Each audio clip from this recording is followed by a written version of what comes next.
ಶ್ರೀ ಗುರುಭ್ಯೋ ನಮಃ. ಹರಿ ಓಂ. ಶುದ್ಧಾನಂದೋ ಸಂವಿದ್ಯುತಿಬಲಬಹುಲೋದಾರ್ಯ ವೀರ್ಯಾದಿದೇಹಂ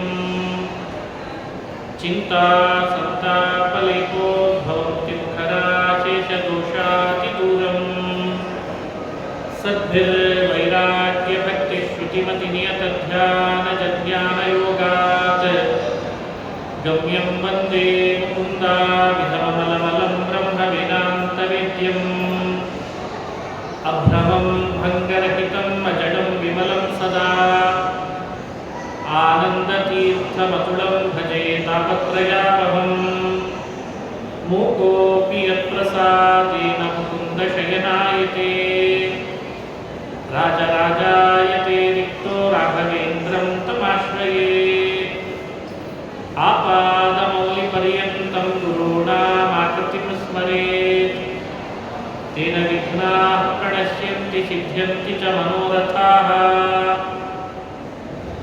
ಶ್ರೀ ಹರಿವಾಯು ಗುರುಗಳ ಚರಣಾರವಿಂದಗಳಲ್ಲಿ ಭಕ್ತಿಪೂರ್ವಕ ಪ್ರಣಾಮಗಳನ್ನು ಅರ್ಪಿಸಿ ಪ್ರಸ್ತುತ ಪೀಠಾಧಿಪತಿಗಳಾದ ಪೂಜ್ಯ ಶ್ರೀಪಾದಂಗಳವರ ಅಡಿದಾವರಿಗಳಲ್ಲಿ ಭಕ್ತಿಪೂರ್ವಕ ಪ್ರಣಾಮಗಳನ್ನು ಅರ್ಪಿಸಿ ಚಾತುರ್ಮಾಸ್ಯದ ಪರ್ವಕಾಲದಲ್ಲಿ ಜ್ಞಾನ ಯಜ್ಞ ಆಗಬೇಕು ಅಂತ ಶ್ರೀಗಳ ಆದೇಶ ಇದೆ. ಆದೇಶದಂತೆ ಅನೇಕ ವಿದ್ವಾಂಸರಿಂದ ಗುರುರಾಯರ ಸನ್ನಿಧಾನದೊಳಗೆ ಬೇರೆ ಬೇರೆ ವಿಷಯಗಳನ್ನು ಕುರಿತು ಪ್ರವಚನ ಯಜ್ಞ ಪ್ರಾರಂಭ ಆಗ್ತಾ ಇದೆ. ಇವತ್ತಿನ ಈ ಜ್ಞಾನ ಯಜ್ಞದಲ್ಲಿ ಗೀತೆಯಲ್ಲಿ ಬರುವಂತಹ ಹರಿಸರ್ವೋತ್ತಮತ್ವವನ್ನು ಕುರಿತು ಕೆಲವು ಮಾತುಗಳನ್ನಾಡಿ ದೇವರಲ್ಲಿ ಗುರುಗಳಲ್ಲಿ ಸಮರ್ಪಣೆಯನ್ನು ಮಾಡ್ತಾ ಇದ್ದೇನೆ. ಭಗವದ್ಗೀತೆ ಮಹಾಭಾರತದಲ್ಲಿ ಬಂದಂತಹ ಒಂದು ಭಾಗ. ಮಹಾಭಾರತವನ್ನು ರಚನೆ ಮಾಡಿದವರು ವೇದವ್ಯಾಸರು. ವೇದವ್ಯಾಸ ಅಂದರೆ ಸಾಕ್ಷಾತ್ ನಾರಾಯಣನ ಅವತಾರ. ಕಲಿಯುಗದ ಸಜ್ಜನರಿಗೆ ಜ್ಞಾನದ ದಾರಿಯನ್ನು ತೋರಿಸಲಿಕ್ಕೆ ಅಂತ ವೇದವ್ಯಾಸರು ಅವತಾರ ಮಾಡಿದರು. ಮನುಷ್ಯನಿಗೆ ಜ್ಞಾನದ ದಾರಿ ಬಹಳ ಮುಖ್ಯ. ನಾವು ಎಷ್ಟೇ ಕಾರ್ಯಗಳನ್ನು ಮಾಡಿದರೂ ಕೂಡ ದೇವರು ಜ್ಞಾನದಿಂದ ಅರಿವಿನಿಂದ ಪ್ರೀತನಾಗ್ತಾನೆ.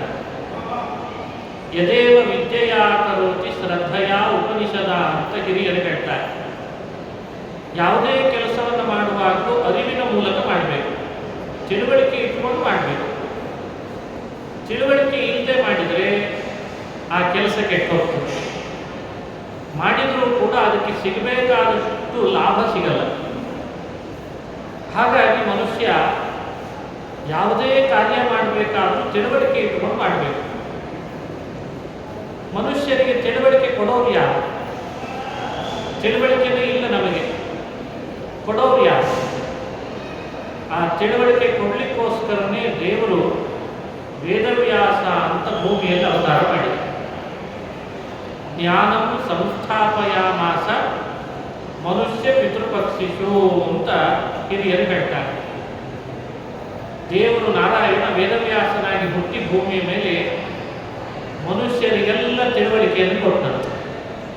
ಬರೀ ಮನುಷ್ಯರಿಗಷ್ಟೇ ಅಲ್ಲ, ಪಶು ಪಕ್ಷಿಗಳಿಗೆಲ್ಲ ತಿಳುವಳಿಕೆ ಕೊಟ್ಟರು. ಯಾರಾದರೂ ಪಶು ಪಕ್ಷಿಗಳಿಗೆ ತಿಳುವಳಿಕೆ ಕೊಟ್ಟದ್ದು ಕೇಳಿದರೆ ಲೋಕದಲ್ಲಿ? ಸರ್ಕಾರಿ ಶಾಲೆಯಲ್ಲಿ ಮನುಷ್ಯರಿಗೆ ಪಾಠ ಹೇಳೋರೇ ಇಲ್ಲ, ಪಾಠ ಹೇಳೋರು ಮನುಷ್ಯರಿಗೆ ಇಲ್ಲ. ಆದರೆ ವೇದವ್ಯಾಸ ಶಾಲೆಗಳನ್ನು ನಿರ್ಮಾಣ ಮಾಡಿಸಿ ಪಕ್ಷಿಗಳಿಗೆಲ್ಲ ಪಾಠ ಹೇಳಿದ್ದಾರೆ. ಮನುಷ್ಯ ಪಿತೃಪಕ್ಷಿಷು ಅಂತ ಹೇಳ್ತಾರೆ. ಮನುಷ್ಯರೆಲ್ಲ ಸಾಕ್ಷರರಾದರೆ ಪಕ್ಷಿಗಳು ಸಾಕ್ಷರರಾದದ್ದು ವೇದವ್ಯಾಸರೇ. ಸಾಕ್ಷರತಾ ಅಭಿಯಾನ ಅಂತ ಲೋಕದಲ್ಲಿ ಕೇಳ್ತೇವೋ ಇಲ್ಲ? ಎಲ್ಲ ಮನೆ ಮನೆಗಳೇ ಅಕ್ಷರ ಮುಟ್ಟಿಸ್ಬೇಕು ಅಂತ, ಜ್ಞಾನ ಕೊಡಬೇಕು, ಅರಿವು ಕೊಡಬೇಕು. ಇದನ್ನು ಮೊದಲು ಮಾಡಿದವರು ಇದರ ಅಭಿಯಾನ ವೇದವ್ಯಾಸ. ಬಹಳ ದೊಡ್ಡ ದೊಡ್ಡ ಗ್ರಂಥಗಳನ್ನು ರಚನೆ ಮಾಡಿಕೊಟ್ಟರು. ವೇದಗಳನ್ನೆಲ್ಲ ವಿಭಾಗ ಮಾಡಿದ, ಬ್ರಹ್ಮಸೂತ್ರಗಳನ್ನು ಬರೆದುಕೊಟ್ಟ. ಅದೇ ವೇದವ್ಯಾಸ ಮಹಾಭಾರತವನ್ನು ಕೊಟ್ಟ. ಮಹಾಭಾರತ ಬಹಳ ದೊಡ್ಡ ಗ್ರಂಥ. ಅದು ಎಷ್ಟು ದೊಡ್ಡ ಗ್ರಂಥ ಅಂತ ಮಹಾಭಾರತದಲ್ಲೇ ಹೇಳ್ತಾರೆ ವೇದವ್ಯಾಸ. ಆ ಮಹಾಭಾರತದಲ್ಲಿ ಇಲ್ಲದೇ ಇರೋ ವಿಷಯವೇ ಇಲ್ಲ, ಎಲ್ಲ ವಿಷಯಗಳಿದ್ದಾವೆ ಮಹಾಭಾರತದಲ್ಲಿ. ಲೋಕದಲ್ಲಿ ಏನೆಲ್ಲ ನೋಡ್ತೇವೋ ಅದೆಲ್ಲ ಮಹಾಭಾರತದೊಳಗಿದೆ. ಮಹಾಭಾರತದೊಳಗಿಲ್ವಾ? ಹಾಗಾದರೆ ಲೋಕದಲ್ಲಿ ಎಲ್ಲೂ ಇಲ್ಲ ಅಂತ ಅರ್ಥ. ಅಷ್ಟು ದೊಡ್ಡ ಗ್ರಂಥ ಶ್ರೀಮನ್ ಮಹಾಭಾರತ ಅಂತ ಹೇಳ್ತಾರೆ. ಎಲ್ಲ ಇದೆ ಅಲ್ಲಿ. ಕೌಟುಂಬಿಕ ವಿಷಯಗಳಿವೆ, ರಾಜಕೀಯ ವಿಷಯಗಳಿವೆ, ಸಮಾಜದ ಏಳಿಗೆ, ಸಮಾಜದ ಏರಿಳಿತ ಎಲ್ಲ ಮಹಾಭಾರತದಲ್ಲಿ. ಸಮಾಜ ಇದೆ, ವಿಜ್ಞಾನ ಇದೆ, ಗಣಿತ ಇದೆ, ಏನಿಲ್ಲ ಮಹಾಭಾರತದಲ್ಲಿ. ಯದಿ ಹಾಸ್ತಿ ತದನ್ಯತ್ರ ಯನ್ನೇ ಹಾಸ್ತಿ ನ ಕುತ್ರಚಿತ್ ಅಂತ ಹೇಳ್ತಾರೆ. ಅಷ್ಟು ದೊಡ್ಡ ಗ್ರಂಥ ಮಹಾಭಾರತ. ಅದನ್ನು ಬರೆದುಕೊಟ್ಟವರು ವೇದವ್ಯಾಸ. ಆ ಮಹಾಭಾರತದಲ್ಲಿ ಒಂದು ಭಾಗ ಭಗವದ್ಗೀತೆ ಆಗಿದೆ. ಮಹಾಭಾರತನೇ ದೊಡ್ಡ ಗ್ರಂಥ, ಅದರಲ್ಲಿ ಒಂದು ಭಾಗ ಭೀಷ್ಮ ಪರ್ವ ಅಂತ ಒಂದು ಭಾಗ ಇದೆ. ಭೀಷ್ಮ ಪರ್ವ ಒಟ್ಟು 18 ಪರ್ವ ಮಹಾಭಾರತ. ಆ 18 ಪರ್ವ ಮಹಾಭಾರತದಲ್ಲಿ ಒಂದು ಪರ್ವ ಭೀಷ್ಮ ಪರ್ವ. ಭೀಷ್ಮ ಪರ್ವದ ಒಂದು ಭಾಗದಲ್ಲಿ ಭಗವದ್ಗೀತೆ ಬರ್ತದೆ. ಭಗವದ್ಗೀತೆಯ ಶ್ಲೋಕಗಳು 700 ಇದ್ದಾರೆ. 700 ಶ್ಲೋಕಗಳನ್ನು ಭಗವದ್ಗೀತೆ ಯಾರು ಚೆನ್ನಾಗಿ ಓದ್ತಾರೋ, ಬರೀತಾರೋ, ಕೇಳ್ತಾರೋ, ಹೇಳ್ತಾರೋ, ತಿಳ್ಕೊಳ್ತಾರೋ ಅವರ ಮನೆಗಳಲ್ಲಿ ಕೃಷ್ಣ ಇರ್ತಾರೆ. ಬಹಳ ಜನರಿಗೆ ಆಸೆ ಇರ್ತದಲ್ವ, ನಮ್ಮನೆಗೂ ಕೃಷ್ಣ ಬಂದರೆ ಎಷ್ಟು ಚೆನ್ನಾಗಿರ್ತದೆ ಅಂತ. ಅಲ್ಲ, ಯಾರಿಗಾಗಲ್ಲ. ಕೃಷ್ಣ ನಲ್ದಾಡಲಿ, ನಮ್ಮನೆಯಲ್ಲೂ ಅಂಬೆಗಾಲಿಡ್ಲಿ, ನಮ್ಮ ಜೊತೆಯಲ್ಲಿ ಮಾತಾಡಲಿ ಅಂತ ಯಾರಿಗೆ ಆಸೆ ಇರಲ್ಲ ಹೇಳಿ? ಕೃಷ್ಣ ಬರಬಾರ್ದು. ಕೃಷ್ಣ ಬೇಕಾ? ಭಗವದ್ಗೀತೆಯನ್ನು ಚೆನ್ನಾಗಿ ಓದ್ಲಿಕ್ಕೆ ಶುರು ಮಾಡಿ. ಒಂದೊಂದು ಶ್ಲೋಕ ಗೀತೆ ಓದ್ಲಿಕ್ಕೆ ಶುರು ಮಾಡಿದರೆ ಶ್ರೀಕೃಷ್ಣ ಒಂದೊಂದೇ ಹೆಜ್ಜೆ ಹಾಕ್ಲಿಕ್ಕೆ ಶುರು ಮಾಡ್ತಾರಂತೆ ಮನೆಯಲ್ಲಿ. ಅಷ್ಟು ಶಕ್ತಿ ಗೀತೆ ಇದೆ. ಗೀತಾ ಸುಗೀತಾ ಕರ್ತವ್ಯ ಕಿಮನ್ನಿ ಶಾಸ್ತ್ರ ವಿಸ್ತರೈಹಿ ಅಂತ. ಗೀತೆಯನ್ನು ಗಾನ ಮಾಡು, ಗೀತೆಯನ್ನು ಕೊಂಡಾಡು, ಗೀತೆಯ ಜೊತೆಯಲ್ಲಿ ನಿನ್ನನ್ನು ನೀನು ತೊಡಗಿಸ್ಕೋ. ಗೀತೆಯನ್ನು ದಿನಾ ಮನೆಯಲ್ಲಿ ಸಣ್ಣ ಮಕ್ಕಳಿಂದ ಪ್ರಾರಂಭಿಸಿ ಎಲ್ಲರೂ ಗಾನ ಮಾಡಬೇಕಂತ. ಗೀತಾ ಗಾನದಿಂದ ಶ್ರೀಕೃಷ್ಣ ಕುಣಿಲಿಕ್ಕೆ ಶುರು ಮಾಡ್ತಾರೆ. ಅಷ್ಟು ಅದ್ಭುತವಾದ ಗ್ರಂಥ ಗೀತೆ. ಒಂದು ಚಿಕ್ಕ ಕಥೆ ಹೇಳ್ತಾರೆ, ಗೀತೆಯ ಪ್ರಭಾವ ಎಷ್ಟು, ಗೀತೆಯ ಒಂದು ಶ್ಲೋಕದ ಪ್ರಭಾವ ಎಷ್ಟು ಅನ್ನಲಿಕ್ಕೆ ಒಂದು ಚಿಕ್ಕ ಕಥೆ, ಒಂದು ಸಣ್ಣ ಕಥೆ ಬರ್ತದೆ. ಕೇಳಿದರೆ ಗೀತೆಯ ಮಹತ್ವ ಅರ್ಥ ಆಗ್ತದೆ. ಒಂದು ಸಲಿ ಒಂದು ದೊಡ್ಡ ರಾಜಧಾನಿ, ಆ ರಾಜಧಾನಿಯಲ್ಲಿ ಗಜಶಾಲೆ ಅಂದರೆ ಆನೆಯೆಲ್ಲ ಕಟ್ಟಿದ ಆನೆ ಶಾಲೆ, ಆನೆ ಕಟ್ಟಿದ್ದು. ಆ ರಾಜನ ಆನೆಗೆ ಮದ ಬಂದಿತ್ತು. ಆನೆಗೆ ಮದ ಬಂದರೆ ಯಾರು ಅದನ್ನು ನಿಯಂತ್ರಿಸಬೇಕು? ಮಾವುತನ ಕೈಯಲ್ಲಿ ಆಗ್ತಾ ಇಲ್ಲ. ಎಲ್ಲಿ ಅಂದ್ರಲ್ಲಿ ಆನೆ ಹೋಗೋದು, ಯಾರಿದ್ರೂ ಅವರನ್ನು ನೋಡ್ತಾ ಇಲ್ಲ, ತುಳಿಯೋದು, ಅವರನ್ನು ಗುದ್ದೋದು, ಕೊಲ್ಲೋದು ಮಾಡಲಿಕ್ಕೆ ಶುರು ಮಾಡಿಬಿಟ್ಟು. ಆನೆಗೆ ಮದ ಬಂದರೆ ಹಾಗೆ ಮಾಡ್ತಾರೆ. ನಾವ್ಯಾರು ಇತ್ತೀಚೆಗೆ ಆನೆಗೆ ಮದ ಬಂದದ್ದು ಸರಿಯಾಗಿ ನೋಡ್ಲಿಕ್ಕೆ ಪ್ರಸಂಗ ಇಲ್ಲ.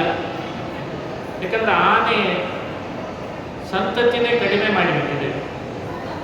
ಮನುಷ್ಯರೇ ಆನೆ ಆದ್ಮೇಲೆ ಪಾಪ ಆನೆಗೆಲ್ಲ ಉಳಿಗಾಲ ಇರ್ತದೆ. ಅದಕ್ಕೆ ಮದ ಬಂತಂತೆ, ಪರಿಸ್ಥಿತಿ ಗಂಭೀರ ಆಗಿಬಿಡ್ತು. ರಾಜ್ಯದಲ್ಲಿ ಈ ಥರ ಆನೆಗೆ ಮದ ಬಂದಾಗ ರಾಜ ಘೋಷಣೆ ಮಾಡಿಸ್ಲಿಕ್ಕೆ ಶುರು ಮಾಡಿದ.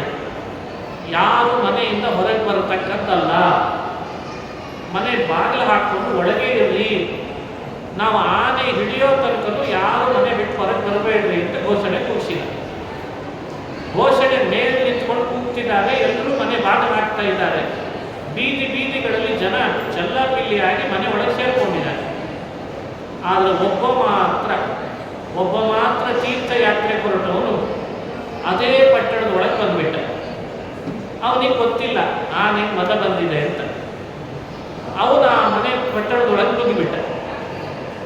ಆನೆ ಬರ್ತಿದೆ, ಮೇಲಿನಿಂದ ಕೂಗ್ತಿದ್ದಾರೆ, ಅವನ ತಲೆಗೆ ಹಾಕೊಳ್ತಿಲ್ಲ. ಅವನೇ ಒಂದು ಬೇರೆ ಧ್ಯಾನ, ಕೆಲವರು ಹಂಗೆ ಇರ್ತಾರೆ, ಯಾವುದೋ ಧ್ಯಾನದಲ್ಲಿ ಹೋಗ್ತಿರ್ತಾರೆ. ನೀವು ಅವ್ರಿಗೆ ಏನು ಮಾಡಿದ್ರು ಅರ್ಥ ಆಗಲ್ಲ. ಇತ್ತೀಚೆಗಂತವ್ರು ಭಾಳ ಆಗಿದ್ದಾರೆ. ಮೊಬೈಲನ್ನು ಕಿವಿ ಒಳಗಿಟ್ಕೊಂಡು ಹೋಗ್ಬಿಡ್ತಾರೆ, ಬರೀ ಏನು ಫೋನ್ ಹಾಕ್ಕೊಂಡು. ಬಸ್ ಬಂದರೂ ಗೊತ್ತಾಗಲ್ಲ, ಗಾಡಿ ಬಂದರೂ ಗೊತ್ತಾಗಲ್ಲ, ಕೂಗಿದ್ರೂ ಗೊತ್ತಾಗಲ್ಲ, ಹಿಂದಿನಿಂದ ಯಾರಾದರೂ ಬುದ್ಧಿದ್ರೂ ಗೊತ್ತಾಗಲ್ಲ. ಈ ಸ್ಥಿತಿ ಇರ್ತದೆ. ಅವನು ಅದೇ ಥರ ಆನೆ ಬರ್ತಿದೆಯೋ ಒಳಗೆ ಹೋಗೋ ಕೂಗ್ತಿದ್ದಾರೆ, ಅವನು ಕೇಳ್ತಾ ಇಲ್ಲ, ಅವನಿಗೆ ಅದು ಅರ್ಥ ಆಗ್ತಾ ಇಲ್ಲ. ಅವನಿಗೆಲ್ಲೋ ಯಾವುದೋ ಸ್ಥಾನದಲ್ಲಿದ್ದಾನೆ. ನೋಡಿದ್ರೆ ಆನೆ ಬಂದೇ ಬಿಡ್ತು. ಇನ್ನೇನು ಅವನನ್ನು ತುಳಿತದೆ, ಥಳಿಸ್ತದೆ ಅಂತನ್ನೋ ಅಷ್ಟರಲ್ಲಿ ಇವನು ಸುಮ್ಮನೆ ನಿಂತಿದ್ದಾನೆ. ಆನೆ ಬಂದು ಏನೂ ಮಾಡ್ತಾ ಇಲ್ಲ. ಆದರೆ ಆನೆನೇ ಅವನು ಮುಂದೆ ಬಂದದ್ದು ಎರಡೂ ತನ್ನ ಕಾಲನ್ನು, ಮಂಡಿಯನ್ನು ಊರಿ ಸೊಂಡಿಲನ್ನು ಎತ್ತಿ ಜೋರಾಗಿ ಗರ್ಜನೆ ಮಾಡಿ ಶಾಂತಾಗಿ ಆನೆ ಬಂದ್ಬಿಡ್ತದೆ. ಈಗ ಒಂದು ಕಥೆ ರಾಜನಿಗೆ ಭಾರಿ ಆಶ್ಚರ್ಯ. ಏನು ಭಾರಿ ತಾಕತ್ತಿದೆ, ಶಕ್ತಿ ಇದೆ ಇವನಲ್ಲಿ. ಆನೆಗೆ ಮದ ಬಂದರೂ ಇವನಿಗೆ ಹೆದರಲಿಲ್ಲ. ಆದರೆ ಆನೆಗೆ ಇವನಿಗೆ ಮಂಡಿ ಊರಿ ನಮಸ್ಕಾರ ಮಾಡಬೇಕಾದ್ರೆ ಇವರಲ್ಲಿ ಏನು ಶಕ್ತಿ ಇರಬೇಕು. ರಾಜ ಬಂದ, ಅವನನ್ನು ಕರ್ಕೊಂಡು ಬರ್ರಿ ಅಂತಂದ. ಇವನು ಕರ್ಕೊಂಡು ಬಂದರು. ಕರ್ಕೊಂಡು ಬಂದ ಮೇಲೆ ಎಲ್ಲ ಜನ ಸೇರಿದರು. ಆನೆ ಗಜಶಾಲೆಯಲ್ಲಿ ಕಟ್ಟಿ ಆಯಿತು, ಅದಕ್ಕೆ ಮದ ಹೋಗಿಬಿಡ್ತು. ಗಜಶಾಲೆಯಲ್ಲಿ ಕಟ್ಟಿದ ಮೇಲೆ ಕುತೂಹಲದಿಂದ ರಾಜ ಕೇಳಿದ, ನೀನೇನು ಮಂತ್ರ ಹಾಕಿದೆ ಆನೆಗೆ ಹೇಳು ಅಂತ. ಯಾಕಂದರೆ ನಮ್ಮ ಊರಿನಲ್ಲಿ ಪದೇ ಪದೇ ಆನೆಗೆ ಮದ ಬರ್ತಿರ್ತದೆ, ನೀನು ಹಾಕಿದ ಮಂತ್ರ ನಮಗೂ ಕೊಟ್ಬಿಡು, ಇನ್ಯಾವಾಗಾದರೂ ಆನೆಗೆ ಮದ ಬಂದಾಗ ನಾವು ಅದೇ ಮಂತ್ರ ಹಾಕ್ತೇವೆ, ಏನು ಮಂತ್ರ ಹಾಕಿ ಹೇಳು ಅಂತ ಕೇಳಿ. ಆವಾಗ ಆತ, ನಾನು ಒಂದು ದಿವಸವೂ ಕೂಡ ಬಿಡದೆ ಪಾರಾಯಣ ಮಾಡೋದು ಭಗವದ್ಗೀತೆಯನ್ನ ಅಂತ. ನೋಡ್ರಿ, ಆತ ತೋರಿಸಿದ ಕೈಯಲ್ಲಿ ಒಂದು ಪುಸ್ತಕ ಇತ್ತು. ಅವನ ಕೈಯಲ್ಲಿ ಯಾವಾಗಲೂ ಪುಸ್ತಕ ಇಟ್ಕೊಂಡು ತೀರ್ಥಯಾತ್ರೆ ಮಾಡ್ತಿದ್ದ. ಕೈಯಲ್ಲಿರೋ ಪುಸ್ತಕ ಅದನ್ನು ತಗೊಂಡು ತೋರಿಸಿದ್ದಂತೆ. ಈ ಊರಿಗೆ ಬಂದಾಗ ನಾನು ಪಾರಾಯಣ ಮಾಡ್ತಾ ಇದ್ದಂಥ ಒಂದು ಅಧ್ಯಾಯ ಮುಗೀತು, ಇನ್ನೊಂದು ಅಧ್ಯಾಯ ಪ್ರಾರಂಭ ಆಯಿತು. ಆ ಅಧ್ಯಾಯದ ಮೊದಲನೇ ಶ್ಲೋಕ ಯಾವುದು ಅಂದರೆ, ಅಭಯಂ ಸತ್ವ ಸಂಶುದ್ಧಿ ಜ್ಞಾನಯೋಗ ವ್ಯವಸ್ಥಿತಿ. ಇದು ಭಗವದ್ಗೀತೆಯ ಮೊದಲನೇ ಒಂದು ಸಾಲು. ಯಾರು ಬೇಕಾದರೂ ನೀವು ಇದನ್ನು ಹೇಳ್ಬೋದು. ಯಾವಾಗಲಾದರೂ ಭಯ ಆಗ್ತದೆ ಅಂದರೆ ಇದನ್ನು ಹೇಳಬೇಕು. ಕೆಲವರಿಗೆ ಭಾರಿ ಭಯ ಆಗ್ತಿರ್ತದೆ, ನನಗೆ ಅಂಜಿಕೆ ಆಗ್ತದೆ ಅಂತಿರ್ತಾರೆ ಭಾಳ ಜನ. ಈ ಶ್ಲೋಕ ಹೇಳಿದ್ರೆ ಸಾಕು, ಅವ್ರ ಭಯ ಕಳೀತದೆ. ಭಗವದ್ಗೀತೆ ಅಭಯಂ ಸತ್ವ ಸಂಶುದ್ಧಿ ಜ್ಞಾನಯೋಗ ವ್ಯವಸ್ಥಿತಿ ಅಂತ. ಇದು ಏನು ಹೇಳ್ತದೆ ಅಂದರೆ, ಅಭಯಂ ನೋಡಿ, ಮೊದಲನೇ ಶಬ್ದ ನಿಮಗೆಲ್ಲ ಬಾಯಿಗೆ ಬರ್ತದೆ. ಅಭಯಂ, ಈ ಮೊದಲನೇ ಶಬ್ದದ ಅರ್ಥ ಏನು? ಭಯ ಅಂದರೆ ಅಂಜಿಕೆ, ಅಭಯ ಅಂದರೆ ದೂರ ಆಗೋದು ಅಂತ ಅರ್ಥ. ಅಭಯಂ ಅಂತ ಹೇಳಿ ಶುರುವಾಗಿದೆ. ಕೃಷ್ಣನ ಮಾತು ಶುರುವಾದದ್ದೇ ಅಭಯಂ ಅಂತ. ಈ ಶ್ಲೋಕ ಬಾಯಲ್ಲಿ ನಾನು ಹೇಳಿದೆ, ನನಗೆ ಗೊತ್ತಿಲ್ಲ ಆನೆಗೆ ಮದ ಬಂದಿದೆ ಅಂತ. ಆ ಆನೆ ಎದುರುಗಡೆಗೆ ಬಂತು, ಈ ಶ್ಲೋಕ ನನ್ನ ಬಾಯಲ್ಲಿ ಬಂತು, ಅದು ಮಂಡಿ ಊರಿ ನನಗೆ ನಮಸ್ಕಾರ ಮಾಡಿ ಹೋಯಿತು ಅಂತ. ಎಂಥ ಅದ್ಭುತವಾದ ಕಥೆ ನೋಡಿ. ಸಾಧಾರಣ ಅಲ್ಲ ಭಗವದ್ಗೀತೆ. ಉಸುರಾಗಬೇಕದು, ಉಸುರಿನಲ್ಲಿ ಗೀತೆ ಸೇರಿಕೊಳ್ಬೇಕು, ಅಷ್ಟು ಅದ್ಭುತ. ಆವಾಗ ಅವನ ಭಯ ಕಳೆದು ಹೋಯಿತು. ಭಯ ಕಳೆದು ಹೋಯಿತು ಅಂತ ಹೇಳಿದ ಮೇಲೆ ರಾಜ ಅವತ್ತಿನಿಂದ ಡಂಗೂರ ಸಾರಿಸಿದ್ನಂತೆ. ಅವನಿಗೂ ಬಹುಮಾನ ಕೊಟ್ಟ, ಇವನಿಗೆ ಜ್ಞಾನೋದಯ ಆಯಿತು. ಇಷ್ಟು ಅದ್ಭುತವಾದ ಗ್ರಂಥ ನಮ್ಮ ರಾಜ್ಯದಲ್ಲಿ ಎಷ್ಟು ಜನರಿಗೆ ಬರ್ತದೆ? ಎಷ್ಟು ಜನ ಈ ಗೀತೆಯನ್ನು ಅಳವಡಿಸಿಕೊಂಡವರಿದ್ದಾರೆ? ಛೇ ಎಂಥ ತಪ್ಪು ಮಾಡಿಬಿಟ್ಟೆ ಇಷ್ಟು ದಿವಸ ನಾನು. ಇನ್ಮೇಲಿಂದ ನಾನು ರಾಜ್ಯದ ಪ್ರತಿ ಪ್ರಜೆಗಳ ಕೈಯಲ್ಲಿ ಗೀತೆಯ ಪುಸ್ತಕವನ್ನು ಕೊಟ್ಟು ಇದನ್ನು ಪಾರಾಯಣ ಮಾಡಿಸ್ತೇನೆ ಅಂತ ಶಪಥ ಮಾಡಿದ್ದ. ಇಡೀ ಊರಿನ ಪ್ರಜೆಗಳ ಕೈಗೆಲ್ಲ ಗೀತೆಯನ್ನು ಕೊಟ್ಟ, ಗೀತೆಯ ಪಾರಾಯಣ ಮಾಡಿಸಿದ. ಅವನ ರಾಜ್ಯದಲ್ಲಿ ಎಂದೂ ಭಯನೇ ಬರದೇ ಇರೋ ಹಾಗಾಗಿಬಿಡ್ತದೆ. ಸತ್ವ ಸಂಶುದ್ಧಿ ಅಂತ ಶಬ್ದ. ಸಂಸ್ಕೃತದಲ್ಲಿ ಸತ್ವಂ ಅಂತಃಕರಣ ಮುಚ್ಯತೆ. ಸತ್ವ ಅಂತ ಅಂತಃಕರಣ ಹೆಸರಿದೆ. ಆ ಆನೆಯಲ್ಲಿ ಮದ ಯಾಕೆ ಬಂತು? ಅದರ ಅಂತಃಕರಣ ಮಲಿನ ಆಗಿತ್ತು. ನಮ್ಮ ಅಂತಃಕರಣ ನಮಗೆ ಮಲಿನ ಆಯಿತು ಅಂದರೆ ಮದ ಬರಲಿಕ್ಕೆ ಶುರು ಆಗ್ತದೆ. ಮದ ಅಷ್ಟೇ ಇಲ್ಲ, ಬೇರೆ ಬೇರೆನೂ ಬರ್ತಾರೆ. ಬರೀ ಮದ ಏನು, ಇನ್ನೇನೇನೋ ಬರ್ತಾರೆ.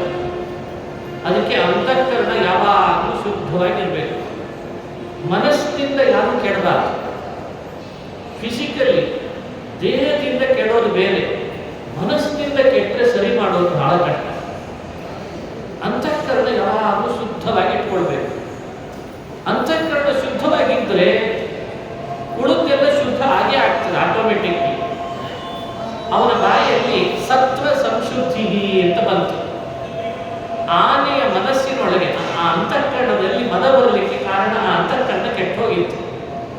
ಈ ಶಬ್ದ ಯಾವಾಗ ಸತ್ವ ಸಂಶುದ್ಧಿ ಅಂತನೋ ಆನೆಯ ಒಳಗಿದ್ದಂತಹ ಅಂತಃಕರಣ ಶುದ್ಧ ಆಗಿರ್ತದೆ. ಗೀತೆಯ ಶಬ್ದಕ್ಕೆ ಎಷ್ಟು ಪ್ರಭಾವ ಇದೆ ನೋಡಿದ್ರ.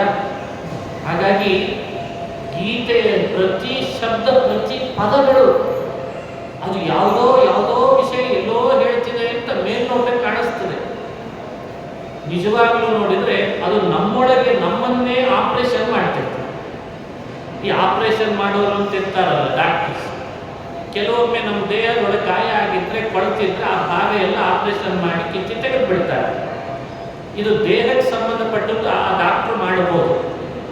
ಮನಸ್ಸಿಗಾದ ಗಾಯ ಯಾರು ತೆಗಿಬೇಕು? ಆಪರೇಷನ್ ಮಾಡಿ.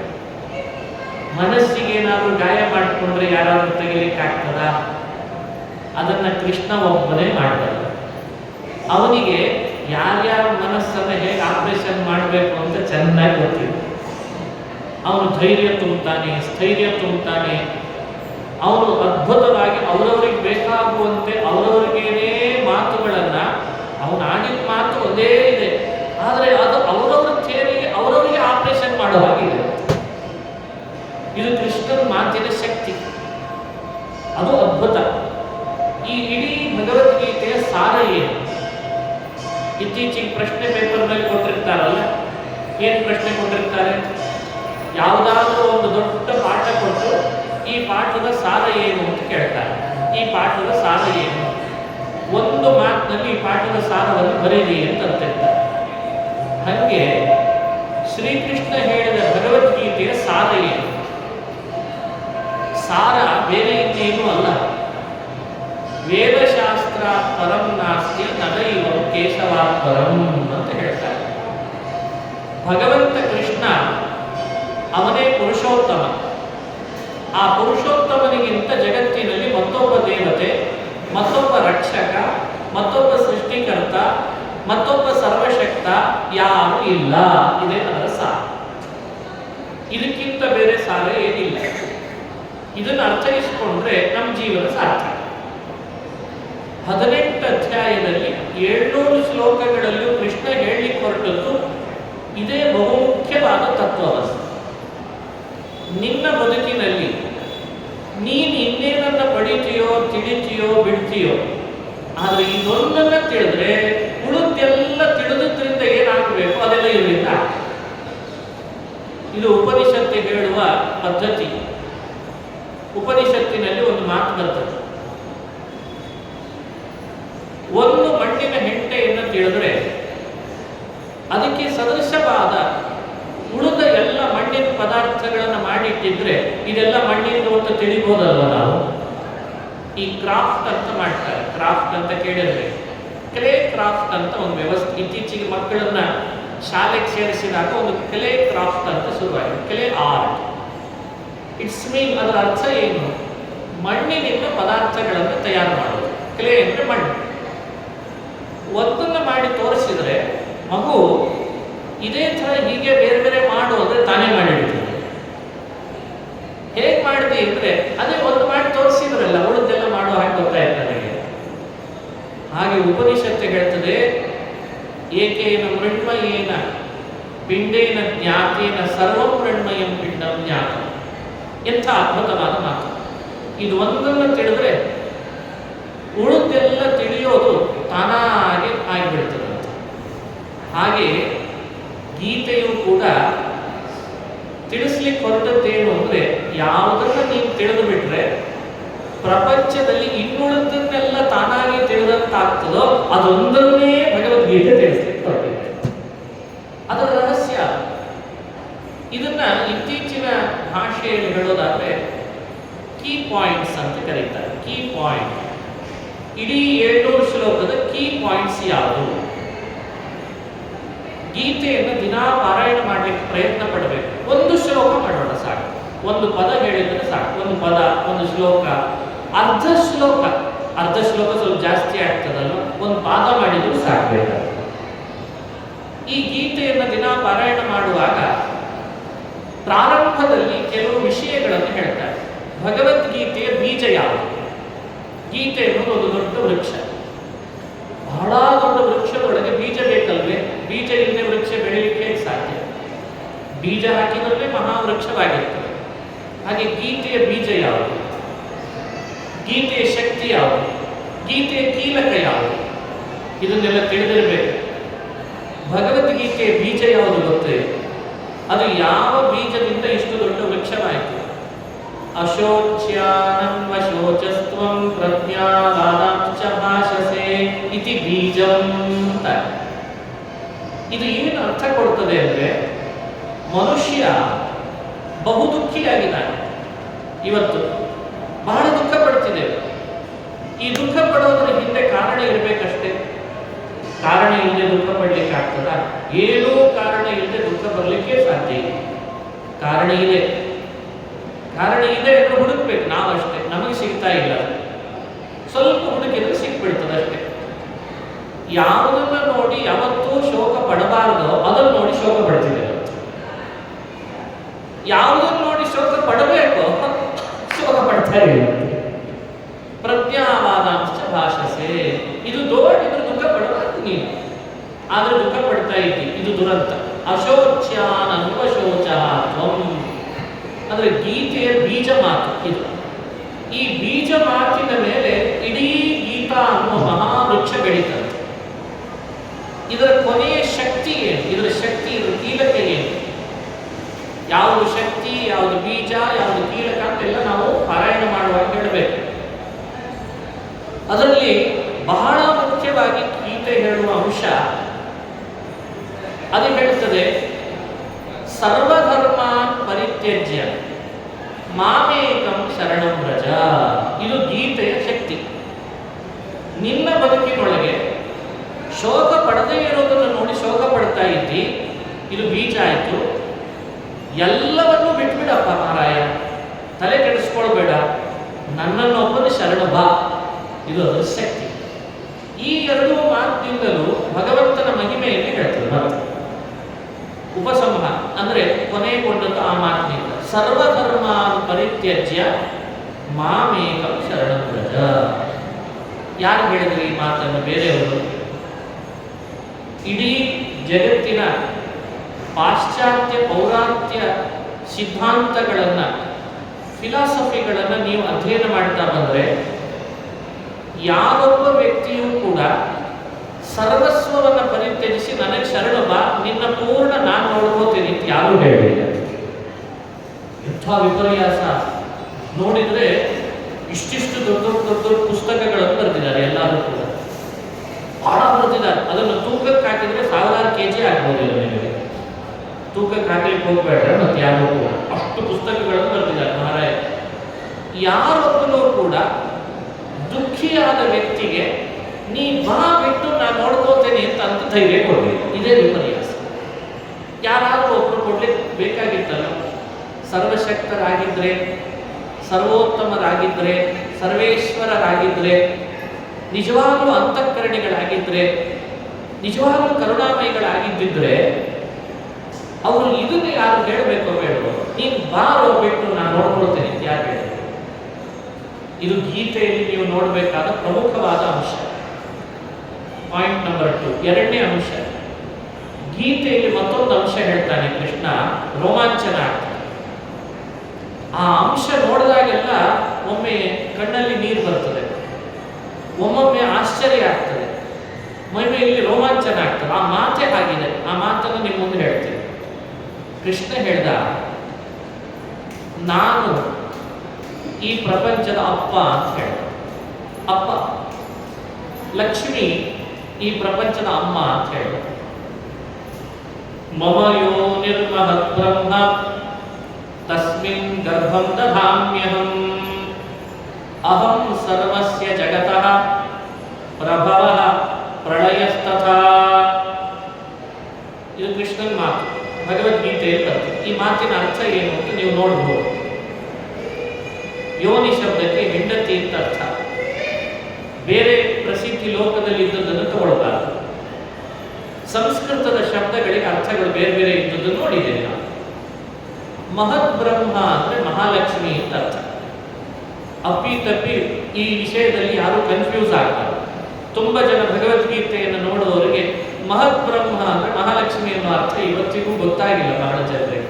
ಇದೇ ವಿಪರ್ಯಾಸ. ಮಹತ್ ಬ್ರಹ್ಮ ಮಮ ಯೋನಿ. ನೋಡಿ, ಇದು ಅದ್ಭುತವಾದ ವಿಷಯ, ನೀವು ಮರಿಬಾರದು. ಈ ಮಹತ್ ಬ್ರಹ್ಮ ಶಬ್ದದಿಂದ ಲಕ್ಷ್ಮೀ ದೇವಿಯನ್ನು ಕೃಷ್ಣ ಹೇಳಿದ. ಮಹಾಪ್ರಕೃತಿ ಅಂತ ಉಪನಿಷತ್ತುಗಳಲ್ಲಿ ಅವಳನ್ನು ಕರೆದದ್ದಕ್ಕೆ ಕೃಷ್ಣ ಬದಲು ಮಾಡಿ ಮಹತ್ ಬ್ರಹ್ಮ ಅಂತ ಹೇಳಿದ. ಇವಳು ಮಮ ಯೋನಿನಿ, ನನ್ನ ಹೆಂಡತಿ ಅಂತ ಹೇಳಿದಂತೆ. ಇವಳು ನನ್ನ ಹೆಂಡತಿ, ಇವಳಲ್ಲಿ ನಾನು ಗರ್ಭಾಧಾನವನ್ನು ಮಾಡ್ತೇನೆ. ನೋಡಿ, ಇದನ್ನ ನಾವು ತುಂಬಾ ಕೆಳಮಟ್ಟಕ್ಕೆ ಇಳಿದು ವಿಚಾರ ಮಾಡ್ಬಾರ್ದು. ಏನಪ್ಪ, ತನ್ನ ಹೆಂಡತಿಯಲ್ಲಿ ತಾನು ಗರ್ಭಾಧಾನ ಮಾಡ್ತೀನಿ ಅಂತ ಅನ್ನೋದನ್ನು ಹೋಗಿ ಹೋಗಿ ನಾನು ಹೇಳ್ಕೋಬೇಕಾದನ್ನ. ಎಲ್ಲರೂ ಯಜಮಾನರು ಅವರವರ ಪತ್ನಿಯಲ್ಲೇ ಗರ್ಭಾಧಾನ ಮಾಡೋದಲ್ಲವೇ? ಹೀಗೆ ಬಹಳ ಜನ ಗೀತೆಯ ಬಗ್ಗೆ ಅಪಾರ್ಥ ಮಾಡೋರು ಇದ್ದಾರೆ. ಇದನ್ನು ಪರ್ಟಿಕ್ಯುಲರ್ ಆಗಿ ಕೃಷ್ಣ ಯುದ್ಧ ಭೂಮಿಯಲ್ಲಿ ಅರ್ಜುನನಿಗೆ ಹೇಳಬೇಕಾದ ಅವಶ್ಯಕತೆ ಇತ್ತೋ ಇಲ್ವೋ ಅಂತ ಚಿಂತನೆ ಮಾಡಬೇಕು. ಇದು ಎಲ್ಲಿಂದ ತಗೊಂಡು ಬಂದು ಹೇಳ್ದ, ಯಾಕೆ ಹೇಳ್ದ? ಯುದ್ಧ ಮಾಡು ಅಂತ ಹೇಳೋ ಕೃಷ್ಣನಿಗೆ ನನ್ನ ಹೆಂಡತಿಯಲ್ಲಿ ನಾನು ಗರ್ಭಾಧಾನ ಮಾಡಿದ್ರಿಂದ ಇಷ್ಟೆಲ್ಲ ಪ್ರಜೆಗಳು ಹುಟ್ಟಿ ನಾನು ನಿಮ್ಮ ಅಪ್ಪ ಆಗಿದ್ದೀನಿ ಅನ್ನೋ ಕಾನ್ಸೆಪ್ಟ್ ಅನ್ನ ಕೃಷ್ಣ ಗೀತೆಯಲ್ಲಿ ಹೇಳಿದ್ದಾರೆ. ಅಂದ್ರೆ ಗೀತೆಗೆ ಅರ್ಜುನನನ್ನ ಕೇವಲ ಬಿಲ್ಲು ಬಾಣಗಳನ್ನ ಬಿಡಿಸಿಸಿ ಕೌರವರನ್ನ ನಾಶ ಮಾಡಿಸಬೇಕು ಅನ್ನೋ ಉದ್ದೇಶ ಅಷ್ಟೇ ಇರಲಿಲ್ಲ. ಗೀತೆಯ ನಿಜವಾದ ಉದ್ದೇಶ ಇದ್ದದ್ದೇ ಇದು. ಏನು ಅಂದ್ರೆ, ನೀನು ಅರ್ಜುನ ಜೀವಾತ್ಮ, ನೀನ್ ಮಾಡೋ ಕೆಲಸಗಳಿಗೆಲ್ಲ ನೀ ನಿಮಿತ್ತನ ಆಗ್ತಿ. ನೀ ನಿಮಿತ್ತ ಮಾತ್ರನಾಗ್ತಿ. ನಿನ್ನ ಹಿಂದೆ ಈ ಪ್ರಪಂಚವನ್ನ ನಿನ್ನನ್ನ ನಡೆಸುವವನು ನಾನಿದ್ದೇನೆ. ನನ್ನ ಅರಿವಿನೊಂದಿಗೆ ನೀನು ಮಾಡುವ ಯುದ್ಧವೂ ಕೂಡ ನನ್ನ ಪೂಜೆ ಆಗ್ತದೆ. ಇದನ್ನು ಹೇಳೋದು ಆ ಗೀತೆಯ ಉದ್ದೇಶ. ಇದನ್ನ ಶಾಸ್ತ್ರೀಯವಾಗಿ ಸ್ವಲ್ಪ ಕಠಿಣದ ಶಬ್ದದಲ್ಲಿ ಹೇಳ್ತಾರೆ ಹಿರಿಯರು. ಎಲ್ಲವನ್ನೂ ಮಾಡುವ ಸರ್ವಕರ್ತ ದೇವರು, ನಾವು ನೀವುಗಳೆಲ್ಲ ಅವನ ಕೈ ಕೆಳಗಿರುವಂತಹ ನಿಮಿತ್ತ ಮಾತ್ರ ಅಂತ ಹೇಳ್ತಾರೆ. ಅದಕ್ಕೆ ದತ್ತ ಸ್ವಾತಂತ್ರ್ಯ. ನಿಮಿತ್ತ ಮಾತ್ರಂ ಭವಸವ್ಯಸಾಚಿನ್ ಅಂತ ಗೀತೆಯಲ್ಲಿ ಬಂದಿದೆ. ಅದಕ್ಕೋಸ್ಕರ ಇಷ್ಟೇ. ಇನ್ನೂ ಬಿಡಿಸಿ ಹೇಳೋದಾದ್ರೆ ಇದನ್ನ ವಿಶ್ವರೂಪವನ್ನು ಕೃಷ್ಣ ತೋರಿಸಿದ. ಇದು ಪಾಯಿಂಟ್ ನಂಬರ್ 3. ವಿಶ್ವರೂಪವನ್ನು ತೋರಿಸಿದ ಕೃಷ್ಣ. ತೋರಿಸಿ ಅರ್ಜುನನ ಕಡೆಯಿಂದ ಸ್ತೋತ್ರ ಮಾಡಿಸ್ಕೊಂಡ. ಸ್ತೋತ್ರ ಮಾಡುವಾಗ ಅರ್ಜುನ ಹೇಳ್ದ, ಪಿತಾಸಿ ಮೇ, ನೀನು ತಂದೆಯಾಗಿದ್ದಿ, ನೀನಲ್ಲದೆ ತಂದೆ ಜಗತ್ತಿಗೆ ಯಾರು ಅಂತ ನಾನು ಕಂಡುಬಿಟ್ಟೆ ಇವತ್ತು ಅಂತ ಅರ್ಜುನನ ಕಡೆ ಸ್ತೋತ್ರ ಮಾಡಿಸ್ಕೊಂಡ. ಮಾಡಿಸ್ಕೊಂಡ ಮೇಲೆ ಕೃಷ್ಣ ಅರ್ಜುನನಿಗೆ ಹೇಳ್ತಾನೆ, ಈಗ ಹೇಳು, ಯುದ್ಧ ನೀನು ಮಾಡೋದೇನು ಉಳಿದಿದೆ, ನಾನೇ ಮಾಡಿ ಮುಗಿಸಿದೆನ ಹೇಳು ಅಂತ. ಅಂದ್ರೆ ಯುದ್ಧದಲ್ಲಿ ವಿಶ್ವರೂಪದಲ್ಲಿ ಕೃಷ್ಣ ಯಾರೆಲ್ಲರನ್ನ ಅರ್ಜುನ ಮುಂದೆ ಕೊಲ್ಲಿಕ್ಕಿದ್ದ ಅವರೆಲ್ಲರನ್ನ ತನ್ನ ಕೋರೆ ಹಲ್ಲಿನಲ್ಲಿ ಸಿಕ್ಕಿಸ್ಕೊಂಡಿದ್ದಂತೆ. ವಿಶ್ವರೂಪದ ಕೋರೆ ಹಲ್ಲಿನಲ್ಲಿ ಕರ್ಣ, ಭೀಷ್ಮ, ದ್ರೋಣ ಎಲ್ಲರೂ ಹೋಗಿ ಅವನ ಕೋರೆ ಹಲ್ಲಿನಲ್ಲಿ ಸಿಕ್ಕಾಕೊಂಡಿದ್ದಂತೆ. ಕಲ್ಪನೆಗೆ ಬರ್ತದ ವಿಶ್ವರೂಪ ಹೇಗಿರಬೇಡ?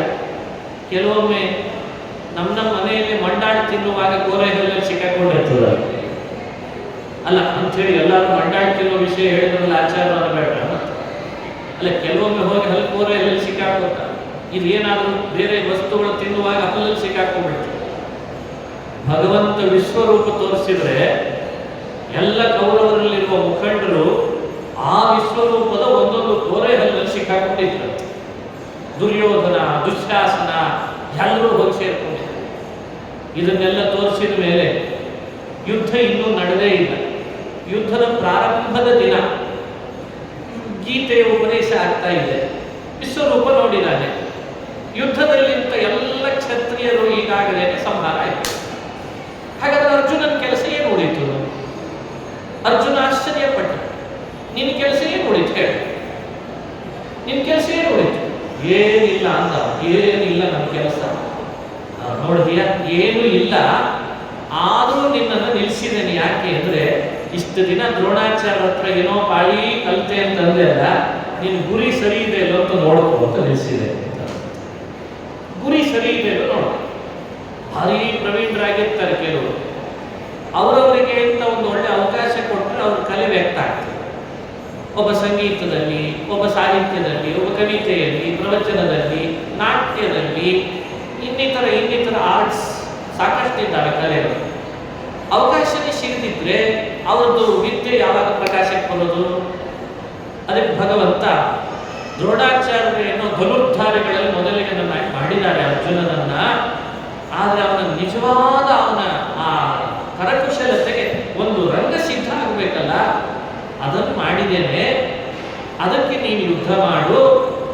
ನಿನಗೆ ಕರ್ತೃತ್ವ ಇದೆ ಅಂತ ಭ್ರಮಿಸ್ಬೇಡ. ಪುಣ್ಯ ಪಾಪದ ಬಗ್ಗೆ ಜಾಸ್ತಿ ತಲೆ ಕೆಡಿಸ್ಕೊಳ್ಬೇಡ. ಅದು ನಿನ್ನ ಕಣ್ಣಿಗೆ ಕಾಣಿಸದೇ ಇರೋ ವ್ಯವಸ್ಥೆ. ಅಪಕೀರ್ತಿ ಬರ್ತದೆ ಅಂತ ಹಿಂದೆ ಹಾಕಬೇಡ. ರಕ್ತ ಸಿಕ್ತ ಸಿಂಹಾಸನದಲ್ಲಿ ನಾನೇನು ಕೂಡ್ಲಿ ಅಂತ ತಲೆ ಕೆಡಿಸ್ಕೊಳ್ಬೇಡ. ಅದನ್ನೆಲ್ಲ ನಾನು ನೋಡ್ಕೊಳ್ತೇನೆ ಅಂತ. ನಿಮಿತ್ತ ಮಾತ್ರ ಭವ ಸವ್ಯಸಾಚಿನ್ ಎಂತ ಅರ್ಥದಲ್ಲಿ ಹೇಳಿದ್ದಾರೆ. ಇದು ಅಂದು ಅರ್ಜುನನಿಗೆ ಉಪದೇಶ ಮಾಡುವಾಗ ಕೃಷ್ಣನ ಈ ಪ್ರತಿ ಮಾತುಗಳಲ್ಲಿ ಎರಡು ಸ್ಫುಟವಾಗಿ ಹೆಣದ ಹಾಗೆ, ಸ್ತ್ರೀಯರಿಗೆ ಹೆರಳು ಹಾಕುವಾಗ ಹೆಣಿಲಿಕ್ಕೆ ಅಂತ ಎರಡು ಜಡೆ ಮಾಡ್ಕೊಳ್ತಾರೆ. ಎರಡು ಭಾಗ ಮೂರು ಮಾಡ್ಕೊಳ್ತಾರೆ. ಮೂರನೇದು ಆಮೇಲೆ ಹೇಳ್ತೀನಿ. ಮೊದಲು ಎರಡು ತಿಳ್ಕೊಂಡ್ರೆ ಸಾಕು. ಎರಡು ಏನು ಅಂದ್ರೆ, ಸರ್ವಕರ್ತ ನಾನು, ಪರಿಪೂರ್ಣ ನೀನು, ನಿಶ್ಶಕ್ತ ಅಕರ್ತ ಅಂತ ನೀನು. ಇಷ್ಟು ತಿಳಿಸ್ಬೇಕಾಗಿತ್ತು. ಮಾಡೋ ನಾನು, ಫೋಟೋ ನಿಂದು. ಈಗೆಲ್ಲ ಹಂಗೆ ಮಾಡೋದು ಯಾರು? ಫೋಟೋ ಇನ್ಯಾರು? ಇದನ್ನು ದೇವರೇ ಮಾಡಿಟ್ಟಂತೆ. ಮಾಡೋ ನಾನಪ್ಪ, ಫೋಟೋ ಮಾತ್ರ ನಿಂದು. ಸರ್ವಕರ್ತ ನಾನು, ಅಲ್ಪಕರ್ತ ನೀನು. ಸರ್ವಶಕ್ತ ನಾನು, ಅಲ್ಪಶಕ್ತ ನೀನು. ಆದ್ರೆ ಒಂದು ನೆನಪಿಟ್ಕೋ, ಸರ್ವಕರ್ತ ಆದ್ರಿಂದಲೇ ನನಗೆ ಫಲಲೇಪ ಇಲ್ಲ. ಅಲ್ಪ ನೀನಾದ್ರಿಂದ ಫಲ ನಿನಗೆ ತಲೆ ಕಟ್ಟೋದೆ. ಫಲ ನಿನಗೆ ಬಿಟ್ಟದ್ದಲ್ಲ. ಯಾವಾಗಲೂ ಲೋಕದಲ್ಲಿ ಹಾಗೆ. ಒಂದು ಸಣ್ಣ ಆಫೀಸ್ನಲ್ಲಿ, ದೊಡ್ಡದು ಆಫೀಸ್ ಆದರೂ ತಗೊಳ್ಳಿ, ಸಣ್ಣದೇ ಯಾಕೆ, ಅಲ್ಲಿ ಏನೇ ಹೆಚ್ಚು ಕಡಿಮೆ ನಡೆದರೂ ಎಂಪ್ಲಾಯ್ ತಲೆ ಮೇಲೆ ದಂಡ. ಮ್ಯಾನೇಜ್ಮೆಂಟ್ ಕಮಿಟಿ ಎಂಪ್ಲಾಯ್ ಮೇಲೆ ಜಾಸ್ತಿ ಕಣ್ಣಿಡ್ತದೆ ಹೊರತು ಸಿಇಒ ತಪ್ಪು ಮಾಡಿದ ಅಂತ ಯಾರು ಅನ್ನಲ್ಲ. ಯಾರಾದರೂ ಹಾಗೆ ಹೇಳಿದ್ರೆ ಹೇಳೋದೊಂದನ್ನು ಆಫೀಸ್ನಿಂದ ತೆಗೆದಾಕ್ತಾರೆ. ಕಾಮನ್ ಸೆನ್ಸ್ ಅಲ್ವೇ? ಗೀತೆ ಹೇಳಲಿಕ್ಕೆ ಬಂದದ್ದು ಅದನ್ನೇ. ಇಡೀ ಪ್ರಪಂಚ ನನ್ನ ಆಫೀಸ್, ನೀವೆಲ್ಲ ನನ್ನ ಎಂಪ್ಲಾಯ್ಸ್. ನಿಮ್ಮನ್ನು ನಾನು ಇಂಟರ್ವ್ಯೂ ಮಾಡೋದು ಅವಶ್ಯಕತೆ ಇರಲಿಲ್ಲ. ನಾ ಸರ್ವಜ್ಞ ಆದ್ದರಿಂದ ವಿತೌಟ್ ಇಂಟರ್ವ್ಯೂ ಅಪಾಯಿಂಟ್ಮೆಂಟ್ ಮಾಡ್ಕೊಂಡಿದ್ದೇನೆ. ನೀನು ಅಪಾಯಿಂಟ್ ಮಾಡಿದ ಮೇಲೆ ನಿನ್ನನ್ನು ತೆಗೆದು ಹಾಕೋ ಪ್ರಶ್ನೆನೇ ಇಲ್ಲ. ಇಲ್ಲಿ ನೀನು ಕೆಲಸ ಮಾಡಲೇಬೇಕು. ಕರ್ತೃತ್ವ, ಸರ್ವ ಕರ್ತೃತ್ವ ನಂದೇ ಇದ್ರೂ ಕೂಡ ಅಲ್ಪ ಕರ್ತೃತ್ವ ನಿನ್ನೊಳಗಿದ್ರು ಅಲ್ಲಿ ಹೋಗೋ ಆಗು ಹೋಗುಗಳಿಗೆ ಹೊಣೆ ಮಾತ್ರ ನೀನಾಗ್ತೀ ಅಂತ ಹೇಳಿದ್ರು. ದೇವರ ಸರ್ವಕರ್ತೃತ್ವ ಒಂದು ಜಡೆಯ ಭಾಗ ಆದರೆ ಆ ಜೀವನ ಅಲ್ಪ ಕರ್ತೃತ್ವ ಇದೆಯಲ್ಲ, ಇದು ಇನ್ನೊಂದು ಜಡೆ. ಇದನ್ನು ಹೆಣಿತಾ ಬರ್ತಾರೆ.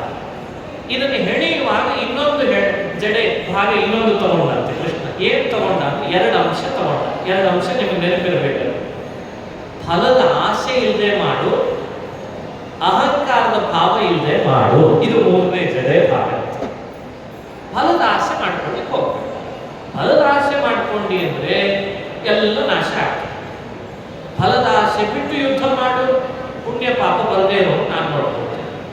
ಅಹಂಭಾವ ಬಿಟ್ಟು ಯುದ್ಧ ಮಾಡು, ಪುಣ್ಯ ಪಾಪ ಬರದೇ ಇರೋ ನಾನು ನೋಡ್ಕೊಳ್ತೇನೆ.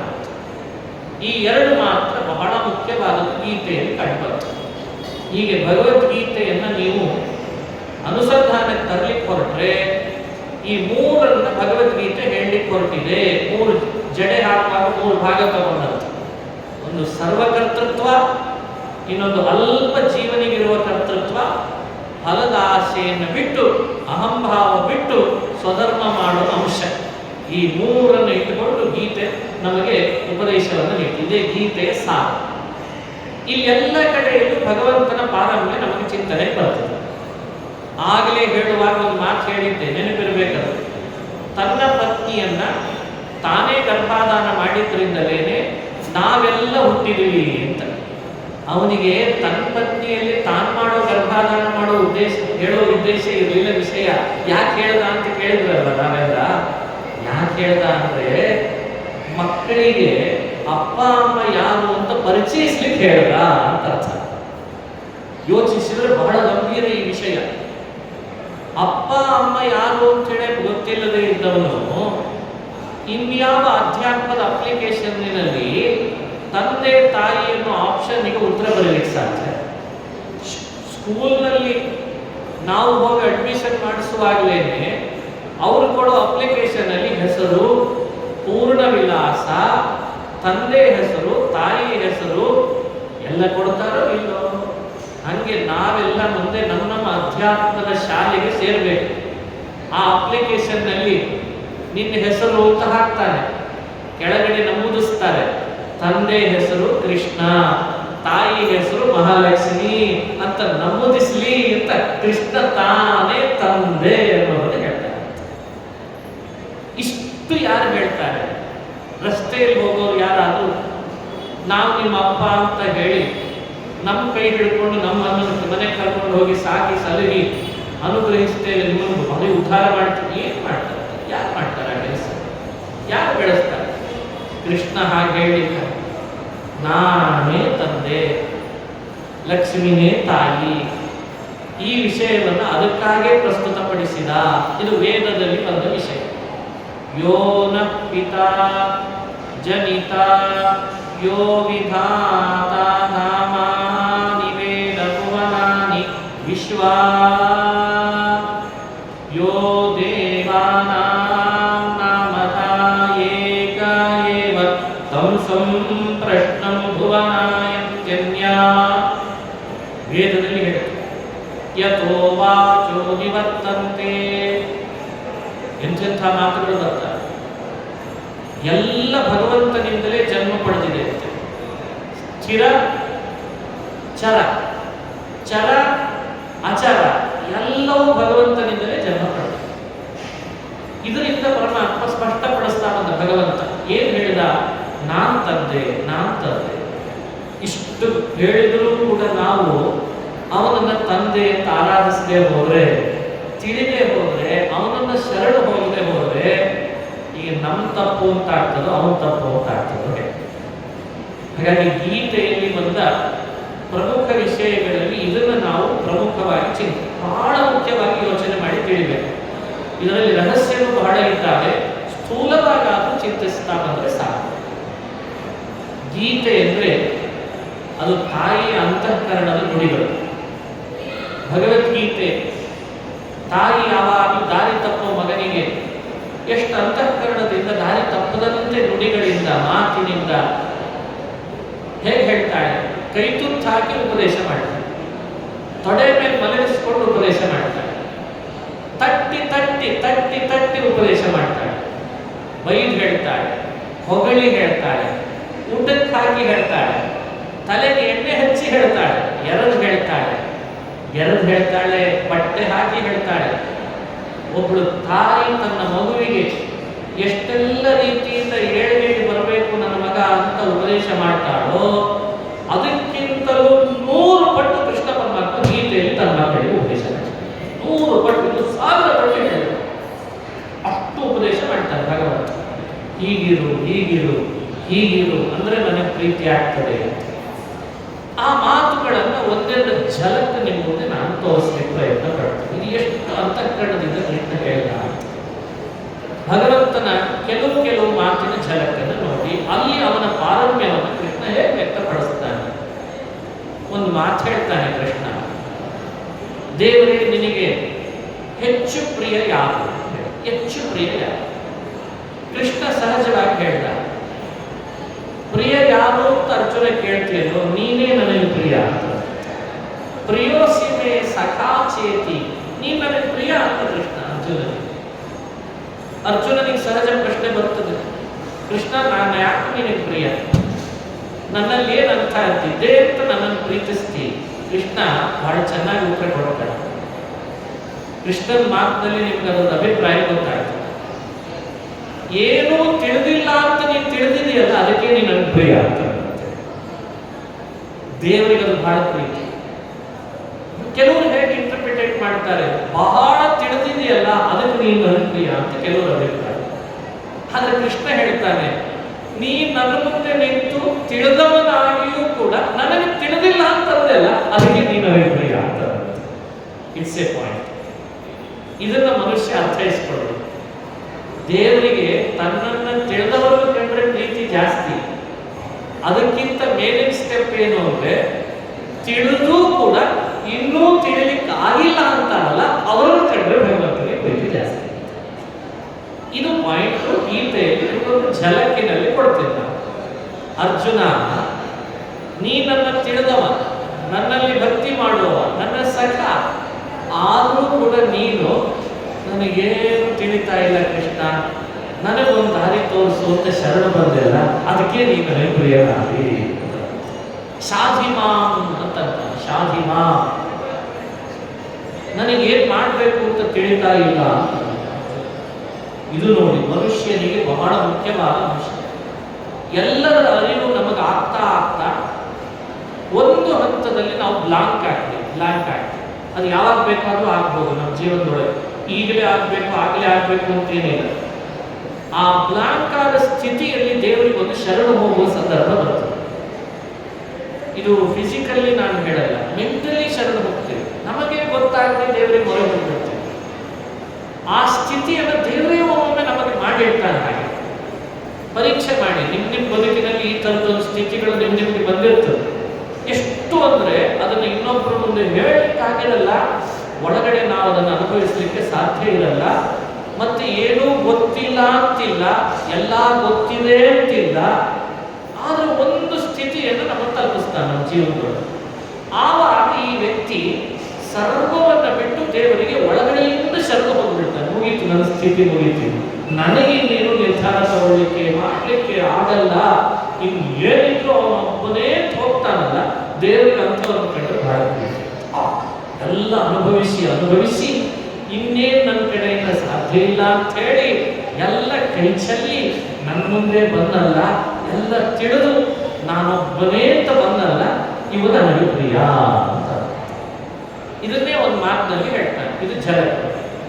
ತಾಯಿ ಮಾಡೋ ಪರೀಕ್ಷೆ ಅದೇ.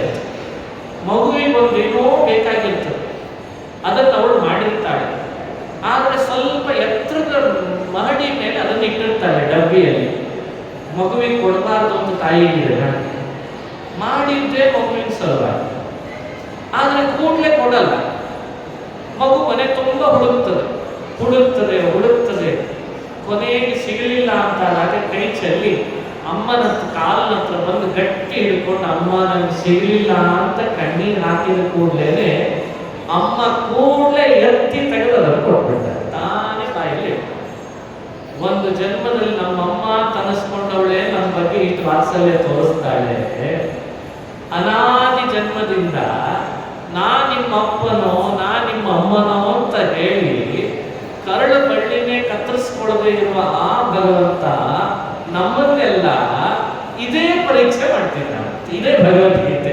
ಅನನ್ಯಾಶ್ಚಿಂತಯಂತೋ ಮಾಂ ಯೇ ಜನಾ ಪರ್ಯುಪಾಸತೆ ತೇಷಾಂ ನಿತ್ಯಾಭಿಯುಕ್ತಾನಾಂ ಯೋಗಕ್ಷೇಮಂ ವಹಾಮ್ಯಹಂ. ಇದು ಗೀತೆ ಝಲಕ್. ಎಷ್ಟು ಅದ್ಭುತವಾದ ಝಲಕ್ ಅಂದ್ರೆ ಇದು. ಎಷ್ಟು ಸಾವಿರ ಸತಿ ಇದನ್ನು ಹೃದಯದೊಳಗೆ ನೀವು ಬರ್ಕೊಂಡ್ರು, ಬಾಯಲ್ಲಿ ಹೇಳಿದ್ರು ಕಡಿಮೆ ಇದೆ.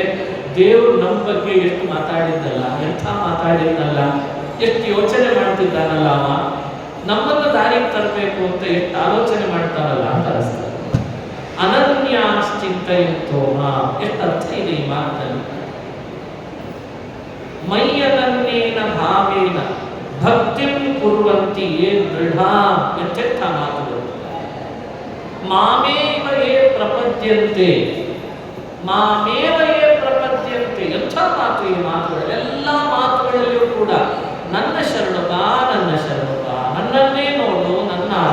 ಮನಸ್ಸು, ನನ್ನ ಬಿಟ್ಟು ಹೋಗಬೇಡ, ನನ್ನನ್ನು ಬಿಟ್ಟು ಬೇರೆ ಕಡೆ ಹೋಗಬೇಡ. ಇದನ್ನ ಯಾವುದಾದ್ರೂ ದಾರ್ಶನಿಕರಿಗೆ ಕೊಟ್ಟರೆ ಅವ್ರು ಬೇರೆನೇ ಅರ್ಥ ಮಾಡಿಬಿಡ್ತಾರೆ. ಅವ್ರು ದರ್ಶನಗಳ ಸಹವಾಸ ಮಾಡಿದರೆ ಬಹಳ ಕಷ್ಟ. ಸರಳವಾಗಿ ಅರ್ಥ ಮಾಡಿಕೊಂಡ್ರೆ ಸಾಕಾಗಿದೆ. ಮೈಯದನ್ನೇನ ಭಾವೆ, ಈ ರೀತಿ ಕೃಷ್ಣನ ಮಾತಿನ ಝಲಕನ್ನು ನೀವು ನೋಡಿದ್ರೆ, ಒಬ್ಬ ತಾಯಿ ತನ್ನ ಮಗುವಿನ ಜೊತೆಗೆ ಎಷ್ಟು ಸರಳವಾದ ಸಂಭಾಷಣೆಯ ಮೂಲಕ ತನ್ನ ಮಗುವನ್ನು ತನ್ನ ಹತ್ರ ಕರೆದು ಕೈಚಲ್ಲಿ ಕೂತ ಮಗುವಿಗೆ ಸಿಹಿ ತಿನಿಸನ್ನ ಕೊಟ್ಟಂತೆ ಭಗವಂತ ಗೀತೆಯನ್ನು ಹೇಳಿದ್ದಾನೆ ಅಂತ ಅನುಸಂಧಾನ ಮಾಡಿ. ಇದು ಭಗವದ್ಗೀತೆ ಅಂತ. ಇದು ಒಂದು. ಇನ್ನೊಂದು ಅಂಶವನ್ನು ಚಿಂತಿಸಬಹುದು. ಗೀತೆಯಲ್ಲಿ ನಾವು ನೋಡಬಹುದಾದ ಅಂಶ, ಗೀತೆ ಸಾಕಷ್ಟು ವಿಷಯಗಳನ್ನು ಹೇಳ್ತಾ ಅದನ್ನ ನಾವು ಕೊನೆಗೆ ಹೋದಂತೆ ಕೆಲವು ಮಾತುಗಳನ್ನು ಕೃಷ್ಣ ಆಡ್ತಾರೆ.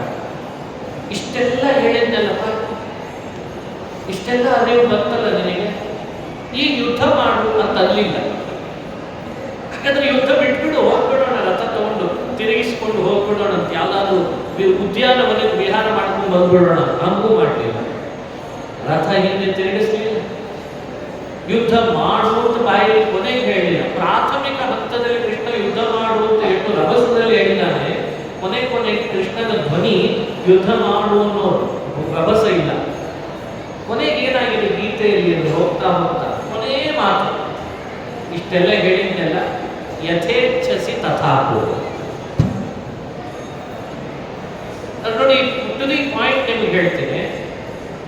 ಧರ್ಮ್ಯಾರ್ಥಿ ಯುದ್ಧಾತ್ ಶ್ರೇಯೋನ್ಯತ್ ಕ್ಷತ್ರಿಯಸ್ಯ ನ ವಿದ್ಯತೆ. ಧರ್ಮ ಯುದ್ಧ, ಇದಕ್ಕಿಂತ ಮಿಗಿಲಾದ ಕ್ಷತ್ರಿಯರಿಗೆ ಪುಣ್ಯಕರವಾದದ್ದು ಯಾವುದಿದೆ? ಮಾಡ್ತಕ್ಕಂಥದ್ದನ್ನ ಹಿಂಗೆ ಹೇಳಿದ. ಕೊನೆಗೆ ಹೋಗಿ ಯಥೇಚ್ಛಸಿ ತಥಾಪು. ಯಾವಾಗ ಹೀಗೆ ಮಾತಾಡ್ತಾರೆ? ಮನೆಯೊಳಗೆ ಬಹಳ ಲವ್ ಇದ್ರೆ ಮಾತಾಡ್ತಾರೆ. ತುಂಬಾ ಪ್ರೀತಿಯಾಗಿ ಇರ್ತದಲ್ಲ, ಅವರನ್ನು ತಿದ್ದುಪಡಿ ಮಾಡಬೇಕಾದ್ರೆ ಈ ಕಡೆ ಅವರನ್ನು ಹೊಡೆಯೋಂಗಿರಂಗಿಲ್ಲ,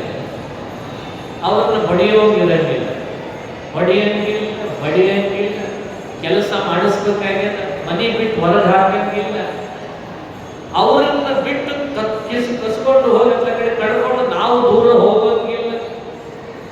ಅಂಥವ್ರ ಜೊತೆಗಷ್ಟೇ ಹಿಂಗೆ ಮಾತಾಡಿರ್ತಾರೆ. ಹೆಂಗೆ ಅಂದ್ರೆ, ಯುದ್ಧ ಮಾಡುವಂಗಿರ್ಬೇಕು, ನಿಂಗೆ ಹೆಂಗೆ ಬೇಕೋ ಹಂಗೆ ಮಾಡಪ್ಪ, ಸಾಕಾಯ್ತು ನನಗೆ, ಹಿಂಗೂ ಅಂದಿರಬೇಕು, ವಿಷಯ ತಿಳಿಸಿರ್ಬೇಕು. ಇವನ ಗರಣಿಯಿಂದ ದಾಟಿ ಹೋಗಿರ್ಬಾರ್ದು. ಅರ್ಜುನನನ್ನು ಕೃಷ್ಣ ಹೆಂಗ್ ಮಾಡಿದ್ದ ಅಂದ್ರೆ, ಸರ್ಕಸ್ಸಿನ ಹುಲಿ ಮಾಡುವಾಗ ಮಾಡಿಬಿಟ್ಟ. ಈ ಸರ್ಕಸ್ನೊಳಗೆ ಹುಲಿ ಇರ್ತಾವ, ಅದನ್ನು ಹೆಂಗ್ ಮಾಡಿರ್ತಾರೆ? ಕಾಡಿನಿಂದ ಆಗ್ತಾನೆ ತಂದು ಹುಲಿ ಬೇರೆ, ಸರ್ಕಸ್ನಲ್ಲಿರೋ ಹುಲಿ ಬೇರೆ. ಅವನಿಗೆ ಎಲ್ಲ ಉಪದೇಶ ಮಾಡಿ ಇನ್ನೇನು ಉಳಿಸ್ದೇನೆ ಚೆನ್ನಾಗಿ ಟ್ರೈನ್ ಮಾಡಿ ಅವನನ್ನ ಬೋನ್ನಿಂದ ಹೊರಗೆ ಬಿಟ್ಟಂತೆ. ಬೋನು ಅಂದ್ರೆ ಅವನಿಗೆ ಬಂದ ಅಜ್ಞಾನ, ಮಂಕ ಕವದಿತ್ತು ಅವನಿಗೆ, ಏನು ಮಾಡಲಿ ಏನು ಮಾಡೋದು ಬೇಡ ಅಂತ. ಅದರಿಂದೆಲ್ಲ ಹೊರಗೆ ತರಿಸಿದಾಗ ಏನು ಮಾಡಿದ ಕೃಷ್ಣ ಅಂದ್ರೆ, ಕರ್ಣ ಯೋಚನೆ ಮಾಡಬೇಡ ಅವನನ್ನ, ಕರ್ಣ ಅವನು ನಿನಗೆ ಗೊತ್ತಿಲ್ಲ ಕರ್ಣ ಎಂಥ ಮೋಸ ಮಾಡಿದ ನಿನಗೆ ಅಂತ. ಅವನು ರಥದ ಚಕ್ರ ಊತಿರ್ಲಿ, ಯುದ್ಧದ ನಿಯಮದ ಯೋಚನೆ ಮಾಡಬೇಡ ಅರ್ಜುನ, ಬಿಟ್ಬೇಡ. ಭೀಷ್ಮ ಅವನೇ ಹೇಳಿದಾನೆ, ಶಿಖಂಡಿಯನ್ನು ಕರ್ಕೊಂಡು ಬಾ ಅಂತ, ಬಿಟ್ಬೇಡ. ಸರ್ಕಸ್ಸಿನ ಹುಲಿ ಮಾಡಿದಾಗ ಮಾಡಿಬಿಡ. ಏನು ಮಾತಾಡೋಗಿಲ್ಲ ಅರ್ಜುನ. ಬಾಣ ಬಿಡಬೇಕು, ಬಾಣ ಬಿಡಬೇಡ ಅಂದ್ರೆ ಬಿಡಬಾರದು. ಎಷ್ಟು ಕೃಷ್ಣ ಅರ್ಜುನನ ಬಗ್ಗೆ ಪ್ರದರ್ಶನಕ್ಕಿಟ್ಟ ಹುಲಿ ಮಾಡಿದಾಗ ಮಾಡಿ ಕೀರ್ತಿ ಅರ್ಜುನನಿಗೆ ಕೊಟ್ಟ. ಹರಿ ಯುದ್ಧ ಮಾಡಿದ ಅನ್ನೋ ಕೀರ್ತಿ ಕೊಟ್ಟ. ಅವನ ಪ್ರಾಣ ರಕ್ಷಣೆಯನ್ನು ಕೃಷ್ಣ ಮಾಡಿದ. ಬಿಟ್ಟ ನಾಗಪಾಶವನ್ನ ಒಂದು ಕ್ಷಣ ವ್ಯತ್ಯಾಸ ಆಗಿದ್ರೆ ಕರ್ಣ ಬಿಟ್ಟ ನಾಗಪಾಶಕ್ಕೆ ಅರ್ಜುನನ ತಲೆ ತುಂಡಾಗಿ ಹೋಗ್ತಿತ್ತು. ಆದರೆ ಇಡೀ ರಥವನ್ನೇ ಭೂಮಿಯಲ್ಲಿ ಇಳಿಯುವ ಹಾಗೆ ಮಾಡಿ ಕೇವಲ ಅರ್ಜುನನ ಕಿರೀಟ ಮಾತ್ರ ಕತ್ತರಿಸುವ ಹಾಗೆ ಮಾಡಿ ಪ್ರಾಣ ರಕ್ಷಣೆ ಮಾಡಿದ. ಜಯದ್ರಥನನ್ನು ಸಂಹರಿಸುವಾಗ ಅಗ್ನಿ ಪ್ರವೇಶ ಮಾಡದೇ ಇರೋ ಹಾಗೆ ಇಡೀ ಆ ಯುದ್ಧ ಭೂಮಿಯಲ್ಲಿ ಕತ್ಲನ್ನು ನಿರ್ಮಾಣ ಮಾಡಿ ಸೂರ್ಯ ಅಸ್ತಂಗತನಾದ ಅಂತ ಭ್ರಮೆ ಜಗತ್ತಿಗೆಲ್ಲ ಹೊರಿಸಿದ. ಇದೆಲ್ಲ ಯಾರ ಮೇಲೆ ಪ್ರೀತಿ? ಯಾರ ಮೇಲೆ ಪ್ರೀತಿ ಇಲ್ಲ? ಗೀತೆ ಹೇಳಿಬಿಟ್ಟಿದ್ದೇನೆ, ಮುಗೀತು. ಗೀತೆ ಹೇಳಿಬಿಟ್ಟಿದ್ದೇನೆ, ಭಗವದ್ಗೀತೆ ಹೇಳಿಬಿಟ್ಟಿದ್ದೇನೆ, ಇನ್ನೇನು ನಾನು ಅರ್ಜುನ ಜೊತೆಗೆ ಇರಬೇಕಾಗಿಲ್ಲ ಅಂತಲ್ಲ. ಗೀತೆ ಹೇಳಿದ ಅರ್ಜುನನಿಗೆ ಕೃಷ್ಣ, ಗೀತೆಯನ್ನು ಆತ್ಮಸಾತ್ ಮಾಡಿಕೊಂಡ ಅರ್ಜುನನಿಗೆ ಕೃಷ್ಣ ಸಾರಥಿಯಾಗಿ ಮತ್ತೆ ಅವನನ್ನು ರಕ್ಷಣೆ ಮಾಡಲಿಕ್ಕೆ. ಇದರ ಅರ್ಥ ಏನು? ಭಗವಂತ ಹೇಳಿದ ಗೀತೆಯನ್ನೆಲ್ಲ ಅಳವಡಿಸಿಕೊಂಡವನಿಗೂ ನಾನು ರಕ್ಷಕನಾಗಿ ನಿಲ್ಲಬೇಕಾಗ್ತದೆ ಅಂತ. ಯಾಕೆ? ಅಷ್ಟು ಕರ್ತೃತ್ವ ಅವನಿಗಿಲ್ಲ. ಜ್ಞಾನನೂ ಕೊಡ್ತೇನೆ, ಶರಣ ಬರೋ ಹಾಗೂ ಮಾಡ್ತೀನಿ, ಅವನನ್ನು ಒತ್ತಡಕ್ಕೆ ಸಿಲುಕಿಸ್ತೇನೆ, ನನ್ನನ್ನು ಮೊರೆ ಹೋದ ಮೇಲೆ ಶರಣ ಬಂದ ಅಂತ ರಕ್ಷಣೆ ಮಾಡ್ತೇನೆ, ನನ್ನ ಕೈಯಲ್ಲಿ ಯಾವಾಗಲೂ ಇರಲಿ ಅಂತ. ಹಡದ ತಾಯಿ ಮಕ್ಕಳು ಯಾವಾಗಲೂ ತಮ್ಮ ಕೈಯಲ್ಲಿ ಇರಲಿ ಅಂತ ಅಪೇಕ್ಷೆ ಪಡೋ ತಪ್ಪೆ. ಅವ ಲಗ್ನ ಆದ್ಮೇಲೂ ನಮ್ಮ ಕೈಯಲ್ಲಿ ಇರಲಿ ಅಂತ ತಪ್ಪೇನೀಗ. ಹಾಗೆ ಭಗವಂತ ಸದಾ ನನ್ನ ಕೈಯಲ್ಲಿ ನನ್ನ ಭಕ್ತನಿರಲಿ, ನನ್ನ ಅವಲಂಬಿಸಿ ಇರಲಿ, ನನ್ನ ಶರಣ ಬರಲಿ, ನನ್ನ ಬಿಟ್ಟು ಬೇರೆ ಕಡೆಯಲ್ಲಿ ಅವನು ಹೋಗಿ ದುಃಖ ಪಡೋದು ಬೇಡ. ಈ ಅಂತಃಕರಣವನ್ನೇ ಕೃಷ್ಣ ಗೀತೆಯ ಮಾತಿನಲ್ಲಿ ನಮಗೆಲ್ಲ ಅರ್ಥ ಮಾಡಿಸಿದ್ದಾನೆ ಅಂತ ನಾವು ಚಿಂತನೆ ಮಾಡ್ತಾರೆ. ಇದು ಭಗವದ್ಗೀತೆಯಲ್ಲಿ ಕಂಡ ಮತ್ತೊಂದು ತತ್ವ. ಈ ರಹಸ್ಯ ಅರ್ಥ ಮಾಡ್ತಾರೆ. ಇನ್ನು ಕೃಷ್ಣನ ಸರ್ವೋತ್ತಮತೆಯ ಬಗ್ಗೆ ಎರಡು ಮಾತನ್ನು ಹೇಳಿ ಮುಗಿಸ್ತೇನೆ. ಮತ್ತೆ ಕೊನೆಗೆ ಕೃಷ್ಣ ಹೇಳಿದ ಎರಡು ಥರದ ಪುರುಷರಿದ್ದಾರೆ. ಒಂದು ಕ್ಷರ, ಇನ್ನೊಂದು ಅಕ್ಷರ. ಕ್ಷರ ಅಂದ್ರೆ ದೇಹದ ನಾಶ ಯಾರೆಲ್ಲರಿಗಿದೆ ಅದನ್ನು ಕ್ಷರ ಅಂತ ಕರೀತಾರೆ. ಎಲ್ಲರಿಗೂ ದೇಹ ನಾಶ ಇದೆ. ಮುಕ್ತರಾದವರಿಂದ ಆರಂಭ ಮಾಡಿ ಬ್ರಹ್ಮದಿಂದ ಹಿಡಿದುಕೊಂಡು ತೃಣಪರ್ಯಂತ ದೇವರಿಗೆ ಎಲ್ಲರಿಗೂ ದೇಹ ನಾಶ ಇದೆ. ಆದರೆ ಈಗಾಗಲೇ ಮುಕ್ತರಾದವರಿಗೆ ಮತ್ತೆ ಮತ್ತೆ ದೇಹದ ನಾಶ ಈಗಿಲ್ಲ, ಮೊದಲಿತ್ತು. ಹಾಗಾಗಿ ಅವರೆಲ್ಲ ಕ್ಷರ ಅಂತ ಸೇರಿಸ್ಕೊಳ್ಬಹುದು. ಆದರೆ ವಾಸ್ತವಿಕವಾಗಿ ಅಕ್ಷರ ಅಂತ ಅವರನ್ನು ಕರೀತಾರೆ ಮುಕ್ತರಾದವರು. ಬ್ರಹ್ಮಾದಿ ಜೀವರೆಲ್ಲ ಸಂಸಾರದಲ್ಲಿರೋರು ಕ್ಷರ. ದೇಹ ನಾಶ ಇಲ್ಲದೆ ಇರೋರು ಅಂದ್ರೆ ಲಕ್ಷ್ಮಿ ಮತ್ತು ಮುಕ್ತರ, ಅವರನ್ನು ಅಕ್ಷರ ಅಂತ ಕರೀತಾರೆ ಕೃಷ್ಣ. ಕ್ಷರ ಅಕ್ಷರ ಎರಡು ಸಹಜವಾಗಿ ಸರಳವಾಗಿ ತಿಳ್ಕೊಳ್ಬಹುದು. ಈ ಕ್ಷರ ಮತ್ತು ಅಕ್ಷರಕ್ಕಿಂತಲೂ ಒಬ್ಬ ಮೇಲಿದ್ದಾನೆ. ಕ್ಷರವನ್ನು ಮೀರಿದಾನೆ, ಅಕ್ಷರವನ್ನು ಮೀರಿದಾನೆ. ಅಂದ್ರೆ ಅರ್ಥ ಏನು? ಕ್ಷರ ಮೀರೋದು ಅಂದ್ರೆ ಕ್ಷರನಿಗಿರುವ ಆ ನ್ಯೂನತೆಗಳು ಯಾವುದು ಇವನಲ್ಲಿ ಇಲ್ಲ, ಅದಕ್ಕೆ ಕ್ಷರವನ್ನು ಮೀರಿದಾನೆ ಅಂತ ಅರ್ಥ. ಅಕ್ಷರವನ್ನು ಮೀರಿದಾನೆ ಅಂದ್ರೆ ಅರ್ಥ ಏನು? ಅಕ್ಷರನಲ್ಲಿಯೂ ಒಂದಿಷ್ಟು ನ್ಯೂನತೆ ಇದೆ, ಅದು ಇವನಲ್ಲಿ ಇಲ್ಲ. ಅದಕ್ಕೆ ಕ್ಷರ ಅತೀತ, ಅಕ್ಷರಕ್ಕಿಂತಲೂ ಉತ್ತಮ ಅಂತ ಹೇಳ್ತಾರೆ. ಅಕ್ಷರಕ್ಕಿಂತಲೂ ಉತ್ತಮನಾಗಿದ್ದಾನೆ. ಈ ವಿಷಯವೇ ಗೀತೆಯಲ್ಲಿ ಬಹಳ ಮಹತ್ತರವಾದದ್ದು. ಇದನ್ನು ತುಂಬಾ ವಿಸ್ತಾರವಾಗಿ ಹೇಳಲಿಕ್ಕೂ ಇದೆ. ಕ್ಷರಾತೀತ, ಅಕ್ಷರಕ್ಕಿಂತಲೂ ಉತ್ತಮ. ಅದಕ್ಕೆ ದೇವರನ್ನು ಏನಂತ ಕರೀತಾರೆ? ಪುರುಷೋತ್ತಮ ಅಂತ ಕರೀಬೇಕು. ಕೃಷ್ಣ ಹೇಳಿಕೊಟ್ಟೆ. ಕ್ಷರಕ್ಕಿಂತಲೂ ಅಕ್ಷರ ಪುರುಷರಿಗಿಂತಲೂ ನಾನು ಉತ್ತಮನಾದ್ರಿಂದ ನನ್ನನ್ನೇ ಪುರುಷೋತ್ತಮ ಅಂತ ಪುರಾಣಗಳು ಕರೀತಾರೆ. ಲೋಕೆ ವೇದೇಚ ಪ್ರಥಿತಃ. ಲೋಕ ಅಂದ್ರೆ ಪೌರುಷೇಯ ಗ್ರಂಥಗಳು ಅಂತ ಅಭಿಪ್ರಾಯ. ವೇದ ಅಂದ್ರೆ ಅಪೌರುಷೇಯ ಅಂತ ಅಭಿಪ್ರಾಯ. ದೇವರನ್ನ ಪುರುಷೋತ್ತಮ ಅಂತ ಯಾವುದು ನಾವು ಆಧಾರ ಅಂತ ಕೇಳಿದ್ರೆ ಇವನೇ ಪುರುಷೋತ್ತಮ, ಇದೊಂದು ತತ್ವ. ಇದನ್ನು ತಿಳಿಬೇಕು ನಾವು. ಇದಕ್ಕೆ ಆಧಾರ ಏನು? ಕೃಷ್ಣ ಹೇಳಿದ ನಾನು ಪುರುಷೋತ್ತಮ ಅನ್ನಲಿಕ್ಕೆ ಆಧಾರ ಪೌರುಷೇಯ ಗ್ರಂಥ. ನಾನು ಪುರುಷೋತ್ತಮ ಅಂತನ್ಲಿಕ್ಕೆ ಆಧಾರ ಅಪೌರುಷೇಯ ಗ್ರಂಥ ಅಂತ ಕೃಷ್ಣ ಹೇಳಿದ. ಲೋಕೆ ವೇದೇಚ ಪ್ರಥಿತ ಪುರುಷೋತ್ತಮ, ಲೋಕೆ ಪೌರುಷೇಯ ಇತ್ಯರ್ಥ ಅಂತ ಹೇಳ್ತಾರೆ. ನೋಡಿ, ನಾವು ವಿಚಾರವಂತಿಕೆಯಿಂದ ಮೇಲ್ ಬರಬೇಕು. ಕೃಷ್ಣ ಅದನ್ನು ಅಪೇಕ್ಷೆ ಪಡ್ತಾರೆ. ನಾನು ಹೇಳಿದೆ ಅಂತ ನೀವು ಪುರುಷೋತ್ತಮ ಅಂತ ಕೇವಲ ಮೂಢನಂಬಿಕೆ ಹೋಗಬೇಡಿ. ನೀವು ಲೋಕೆ ಅವಲೋಕನೆ ಅಂತ ಅರ್ಥ ಬರೀತಾರೆ. ಅವಲೋಕನ ವಿಮರ್ಶ ಅಂತ ಇನ್ನೊಬ್ಬ ಹಿರಿಯರು ಹೇಳ್ತಾರೆ. ವಿಮರ್ಶೆಯ ದೃಷ್ಟಿ, ವಿಮರ್ಶೆಯ ಜಗತ್ತು. ಇಲ್ಲಿ ನೀನು ಯುಕ್ತಿಯಿಂದ ಚಿಂತನೆ ಮಾಡು, ಆಗ ನಾನು ಪುರುಷೋತ್ತಮ ಅಂತ ನಿನಗೆ ತಿಳಿಯುತ್ತದೆ ಅಂತ ಕೃಷ್ಣ ಹೇಳ್ಕೊಡ್ತಾನೆ. ಅಂದ್ರೆ ಲೋಕದಲ್ಲಿ ಸಮಸ್ಯೆ ಏನು ಅಂದ್ರೆ ವೈಚಾರಿಕವಾಗಿ ದೇವರನ್ನ ಸರ್ವೋತ್ತಮ ಅಂತ ತಿಳಿದುಕೊಂಡವರು ಸಂಖ್ಯೆ ಬಹಳ ಕಡಿಮೆ. ಯಾರು ಹೇಳಿದ್ರೆ ಅವನು ಹೇಳ್ದ ಅವನು ಸರ್ವೋತ್ತಮ, ಅವನು ಭಗವಾನ್, ಇವನು ಹೇಳ್ದ ಅವನು ಭಗವಾನ್, ಅವರಲ್ರಿ ಇವ್ರು ಹೇಳಿದ್ರು ಅವರು ಭಗವಾನ್. ಎಷ್ಟು ಜನ ಭಗವಾನ್? ಎಲ್ಲರೂ ಭಗವಾನ್. ಈಗಂತೂ ಎಲ್ಲರೂ ಭಗವಾನ್, ಎಲ್ಲರೂ ಭಗವಾನ್ ಭಗವಾನ್ ಅಂದ್ಬಿಟ್ರೆ ಕೆಲವರು ಭಗವತಿ, ಕೆಲವರು ಭಗವಾನ್.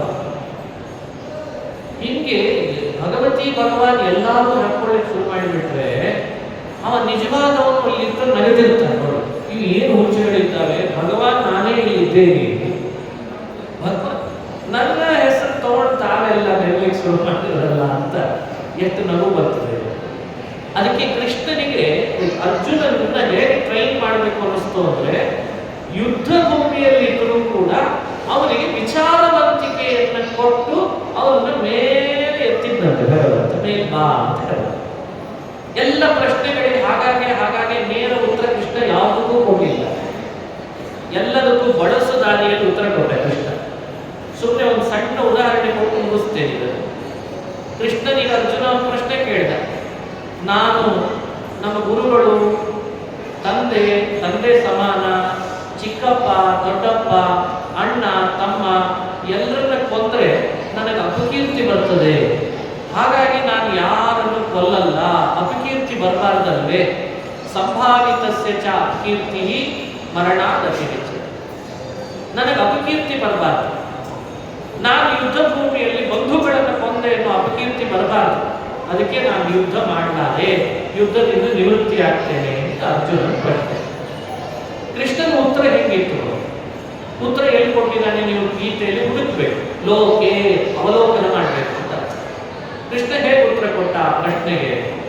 ಕೃಷ್ಣ ಬೇರೆ ರೀತಿ ಉತ್ತರ ಕೊಟ್ಟ. ಸರಿ, ನೀನು ಯುದ್ಧ ಮಾಡದೇ ಇದ್ರೆ ಅಪಕೀರ್ತಿ ಬರ್ತದಲ್ಲ, ಏನ್ ಮಾಡ್ತೀವಿ ಅಂತ ಕೃಷ್ಣ ಕೇಳಿದ. ಈ ನೋಡಿ, ಈ ಎರಡನ್ನ ನೀವು ಅವಲೋಕನ ಮಾಡಿ. ಯುದ್ಧ ಮಾಡದೇ ಇದ್ರೆ ಬರ್ತದ ಅಪಕೀರ್ತಿ ಅಂತ ಕೃಷ್ಣ ಹೇಳಿದ ಒಂದು ಸಾಲು. ಆ ಸಾಲುಗಳನ್ನು ಅರ್ಥೈಸ್ಕೊಳ್ಬೇಕು. ಏನಾಗ್ತದೆ ಅರ್ಜುನ, ಯುದ್ಧ ಇವತ್ತು ನೀನು ಮಾಡದೆ ಬಿಟ್ಟೋಗಿ ಅಂತ ಇಟ್ಟು ಆಡ್ಕೊಳ್ಳೋ ಸಮಾಜದ ಜನ ಏನ್ ಆಡ್ತಾರೆ ಅಂದ್ರೆ, ನಾವು ಭಾರಿ ತಿಳ್ಕೊಂಡಿದ್ವಿ ಅರ್ಜುನನ ಬಗ್ಗೆ, ಅವ ಬಂದ ಅಂದ್ರೆ ಇವರನ್ನೆಲ್ಲ ಮುನಗಿಸಿಬಿಡ್ತಾನೆ ಅಂತ ಭಯ ಪಟ್ಬಿಟ್ಟ. ಗಾಂಡೀವಿ ತಂದ್ಕೊಂಡಿದ್ವಿ, ನಡೆಗಿಬಿಟ್ಟು ಕೈ. ಭಯ ಪ್ರಣಾದುಪರತ ಮಂಸ್ಯಂತೆ ತ್ವಾ. ಕೃಷ್ಣನ ಮಾತಿನಲ್ಲಿರೋ ಟ್ರಿಕ್ಸ್, ಉತ್ತರ ಕೊಡೋ ಟ್ರಿಕ್ಸ್. ಪ್ರಶ್ನೆ ಕೇಳೋರಿಗೆ ಎಲ್ಲರಿಗೂ ನೇರವಾದ ಉತ್ತರನೇ ಕೊಡಬೇಕು ಅಂತಿಲ್ಲ ಅಂತ ಜಗತ್ತಿಗೆ ಮೊದಲು ಹೇಳಿಕೊಟ್ಟವನೇ ಚಿಕ್ಕಬಾರ. ಅಲ್ಲೊಂದು ಸ್ಟ್ರಾಟಜಿ ಇದೆ, ಅಲ್ಲೊಂದು ಮನಃಶಾಸ್ತ್ರ ಇದೆ. ಒಬ್ಬ ವ್ಯಕ್ತಿ ಎದುರುಗಡೆ ಬಂದು ತನ್ನ ಬಗ್ಗೆ ತಾನು ಹೇಳ್ಕೊಳ್ಳೋದ್ರ ಬಗ್ಗೆ, ತನ್ನ ಪ್ರಶ್ನೆಗಳ ಬಗ್ಗೆ ಮುಂದಿಟ್ಟರೆ ಅವನಿಗೆ ಪ್ರಶ್ನೆಗೆ ಉತ್ತರ ಕೊಡುವಂತ ಹುಚ್ಚು ಸಾಹಸ ನೇರವಾಗಿ ಮಾತಾಡಿ ಕಳಿಸೋದು ದೊಡ್ಡಿಸ್ತಿಗೆ ಅಲ್ಲ ಅಂತ ಕೃಷ್ಣ. ಇಲ್ಲೊಂದು ಸ್ಟ್ರಾಟಜಿ, ಆ ಸ್ಟ್ರಾಟಜಿಯನ್ನು ಭಗವಂತ ಬಿಲ್ಟ್ ಮಾಡಿದ.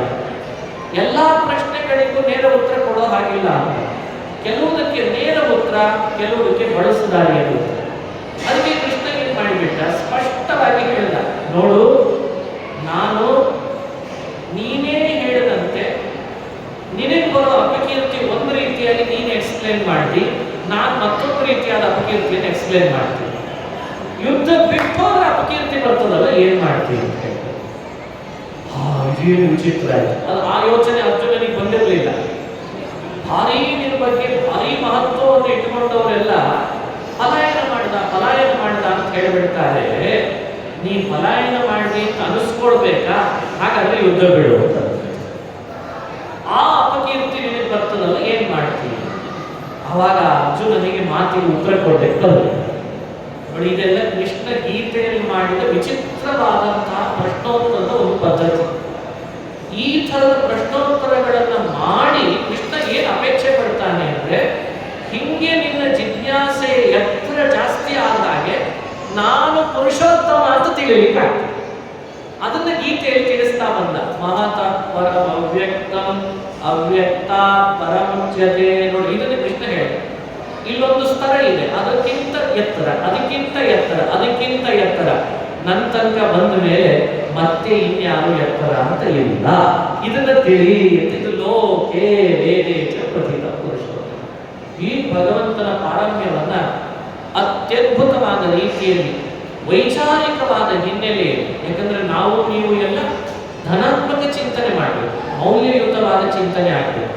ಸುಮ್ಮನೆ ರೀಲ್ಸ್ ಮಾಡಿ ಬಿಡೋದಲ್ಲ. ನಾವು ಧನಾತ್ಮಕವಾದ ಚಿಂತಕರಾಗಿ ಯಾವ ಯುಕ್ತಿ ಎಲ್ಲಿ ಬಳಸಿದರೆ ಅದು ಮಥಿತಾರ್ಥ, ಅದರಿಂದ ಮತ್ತೊಂದು ಯುಕ್ತಿ ಪ್ರತಿಯಾಗಿ ಅದಕ್ಕೆ ಹೇಳಲಿಕ್ಕೆ ಆಗೋದೇ ಇಲ್ಲ.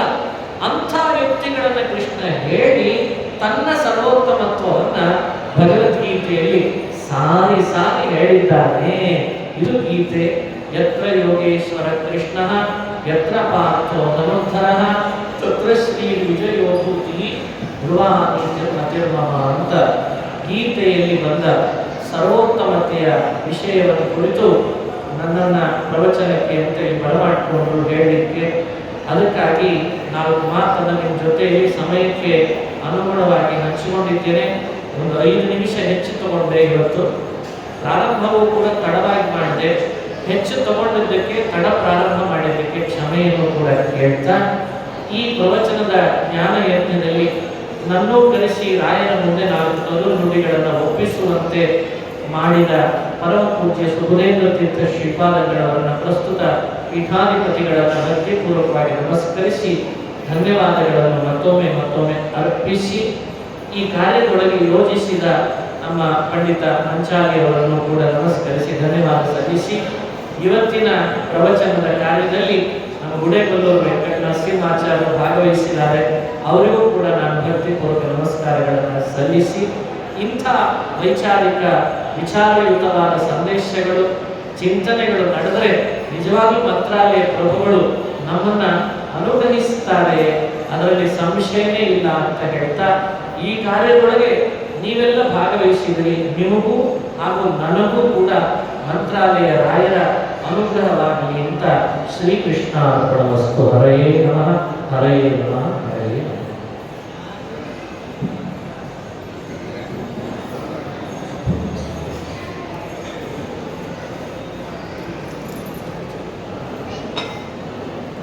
ಸರ್ ನೀವು ಕೊಡ್ರಿ, ಎಲ್ಲಿ ಕೊಡ್ರಿ ನೋಡ್ರಿ ಸರ್.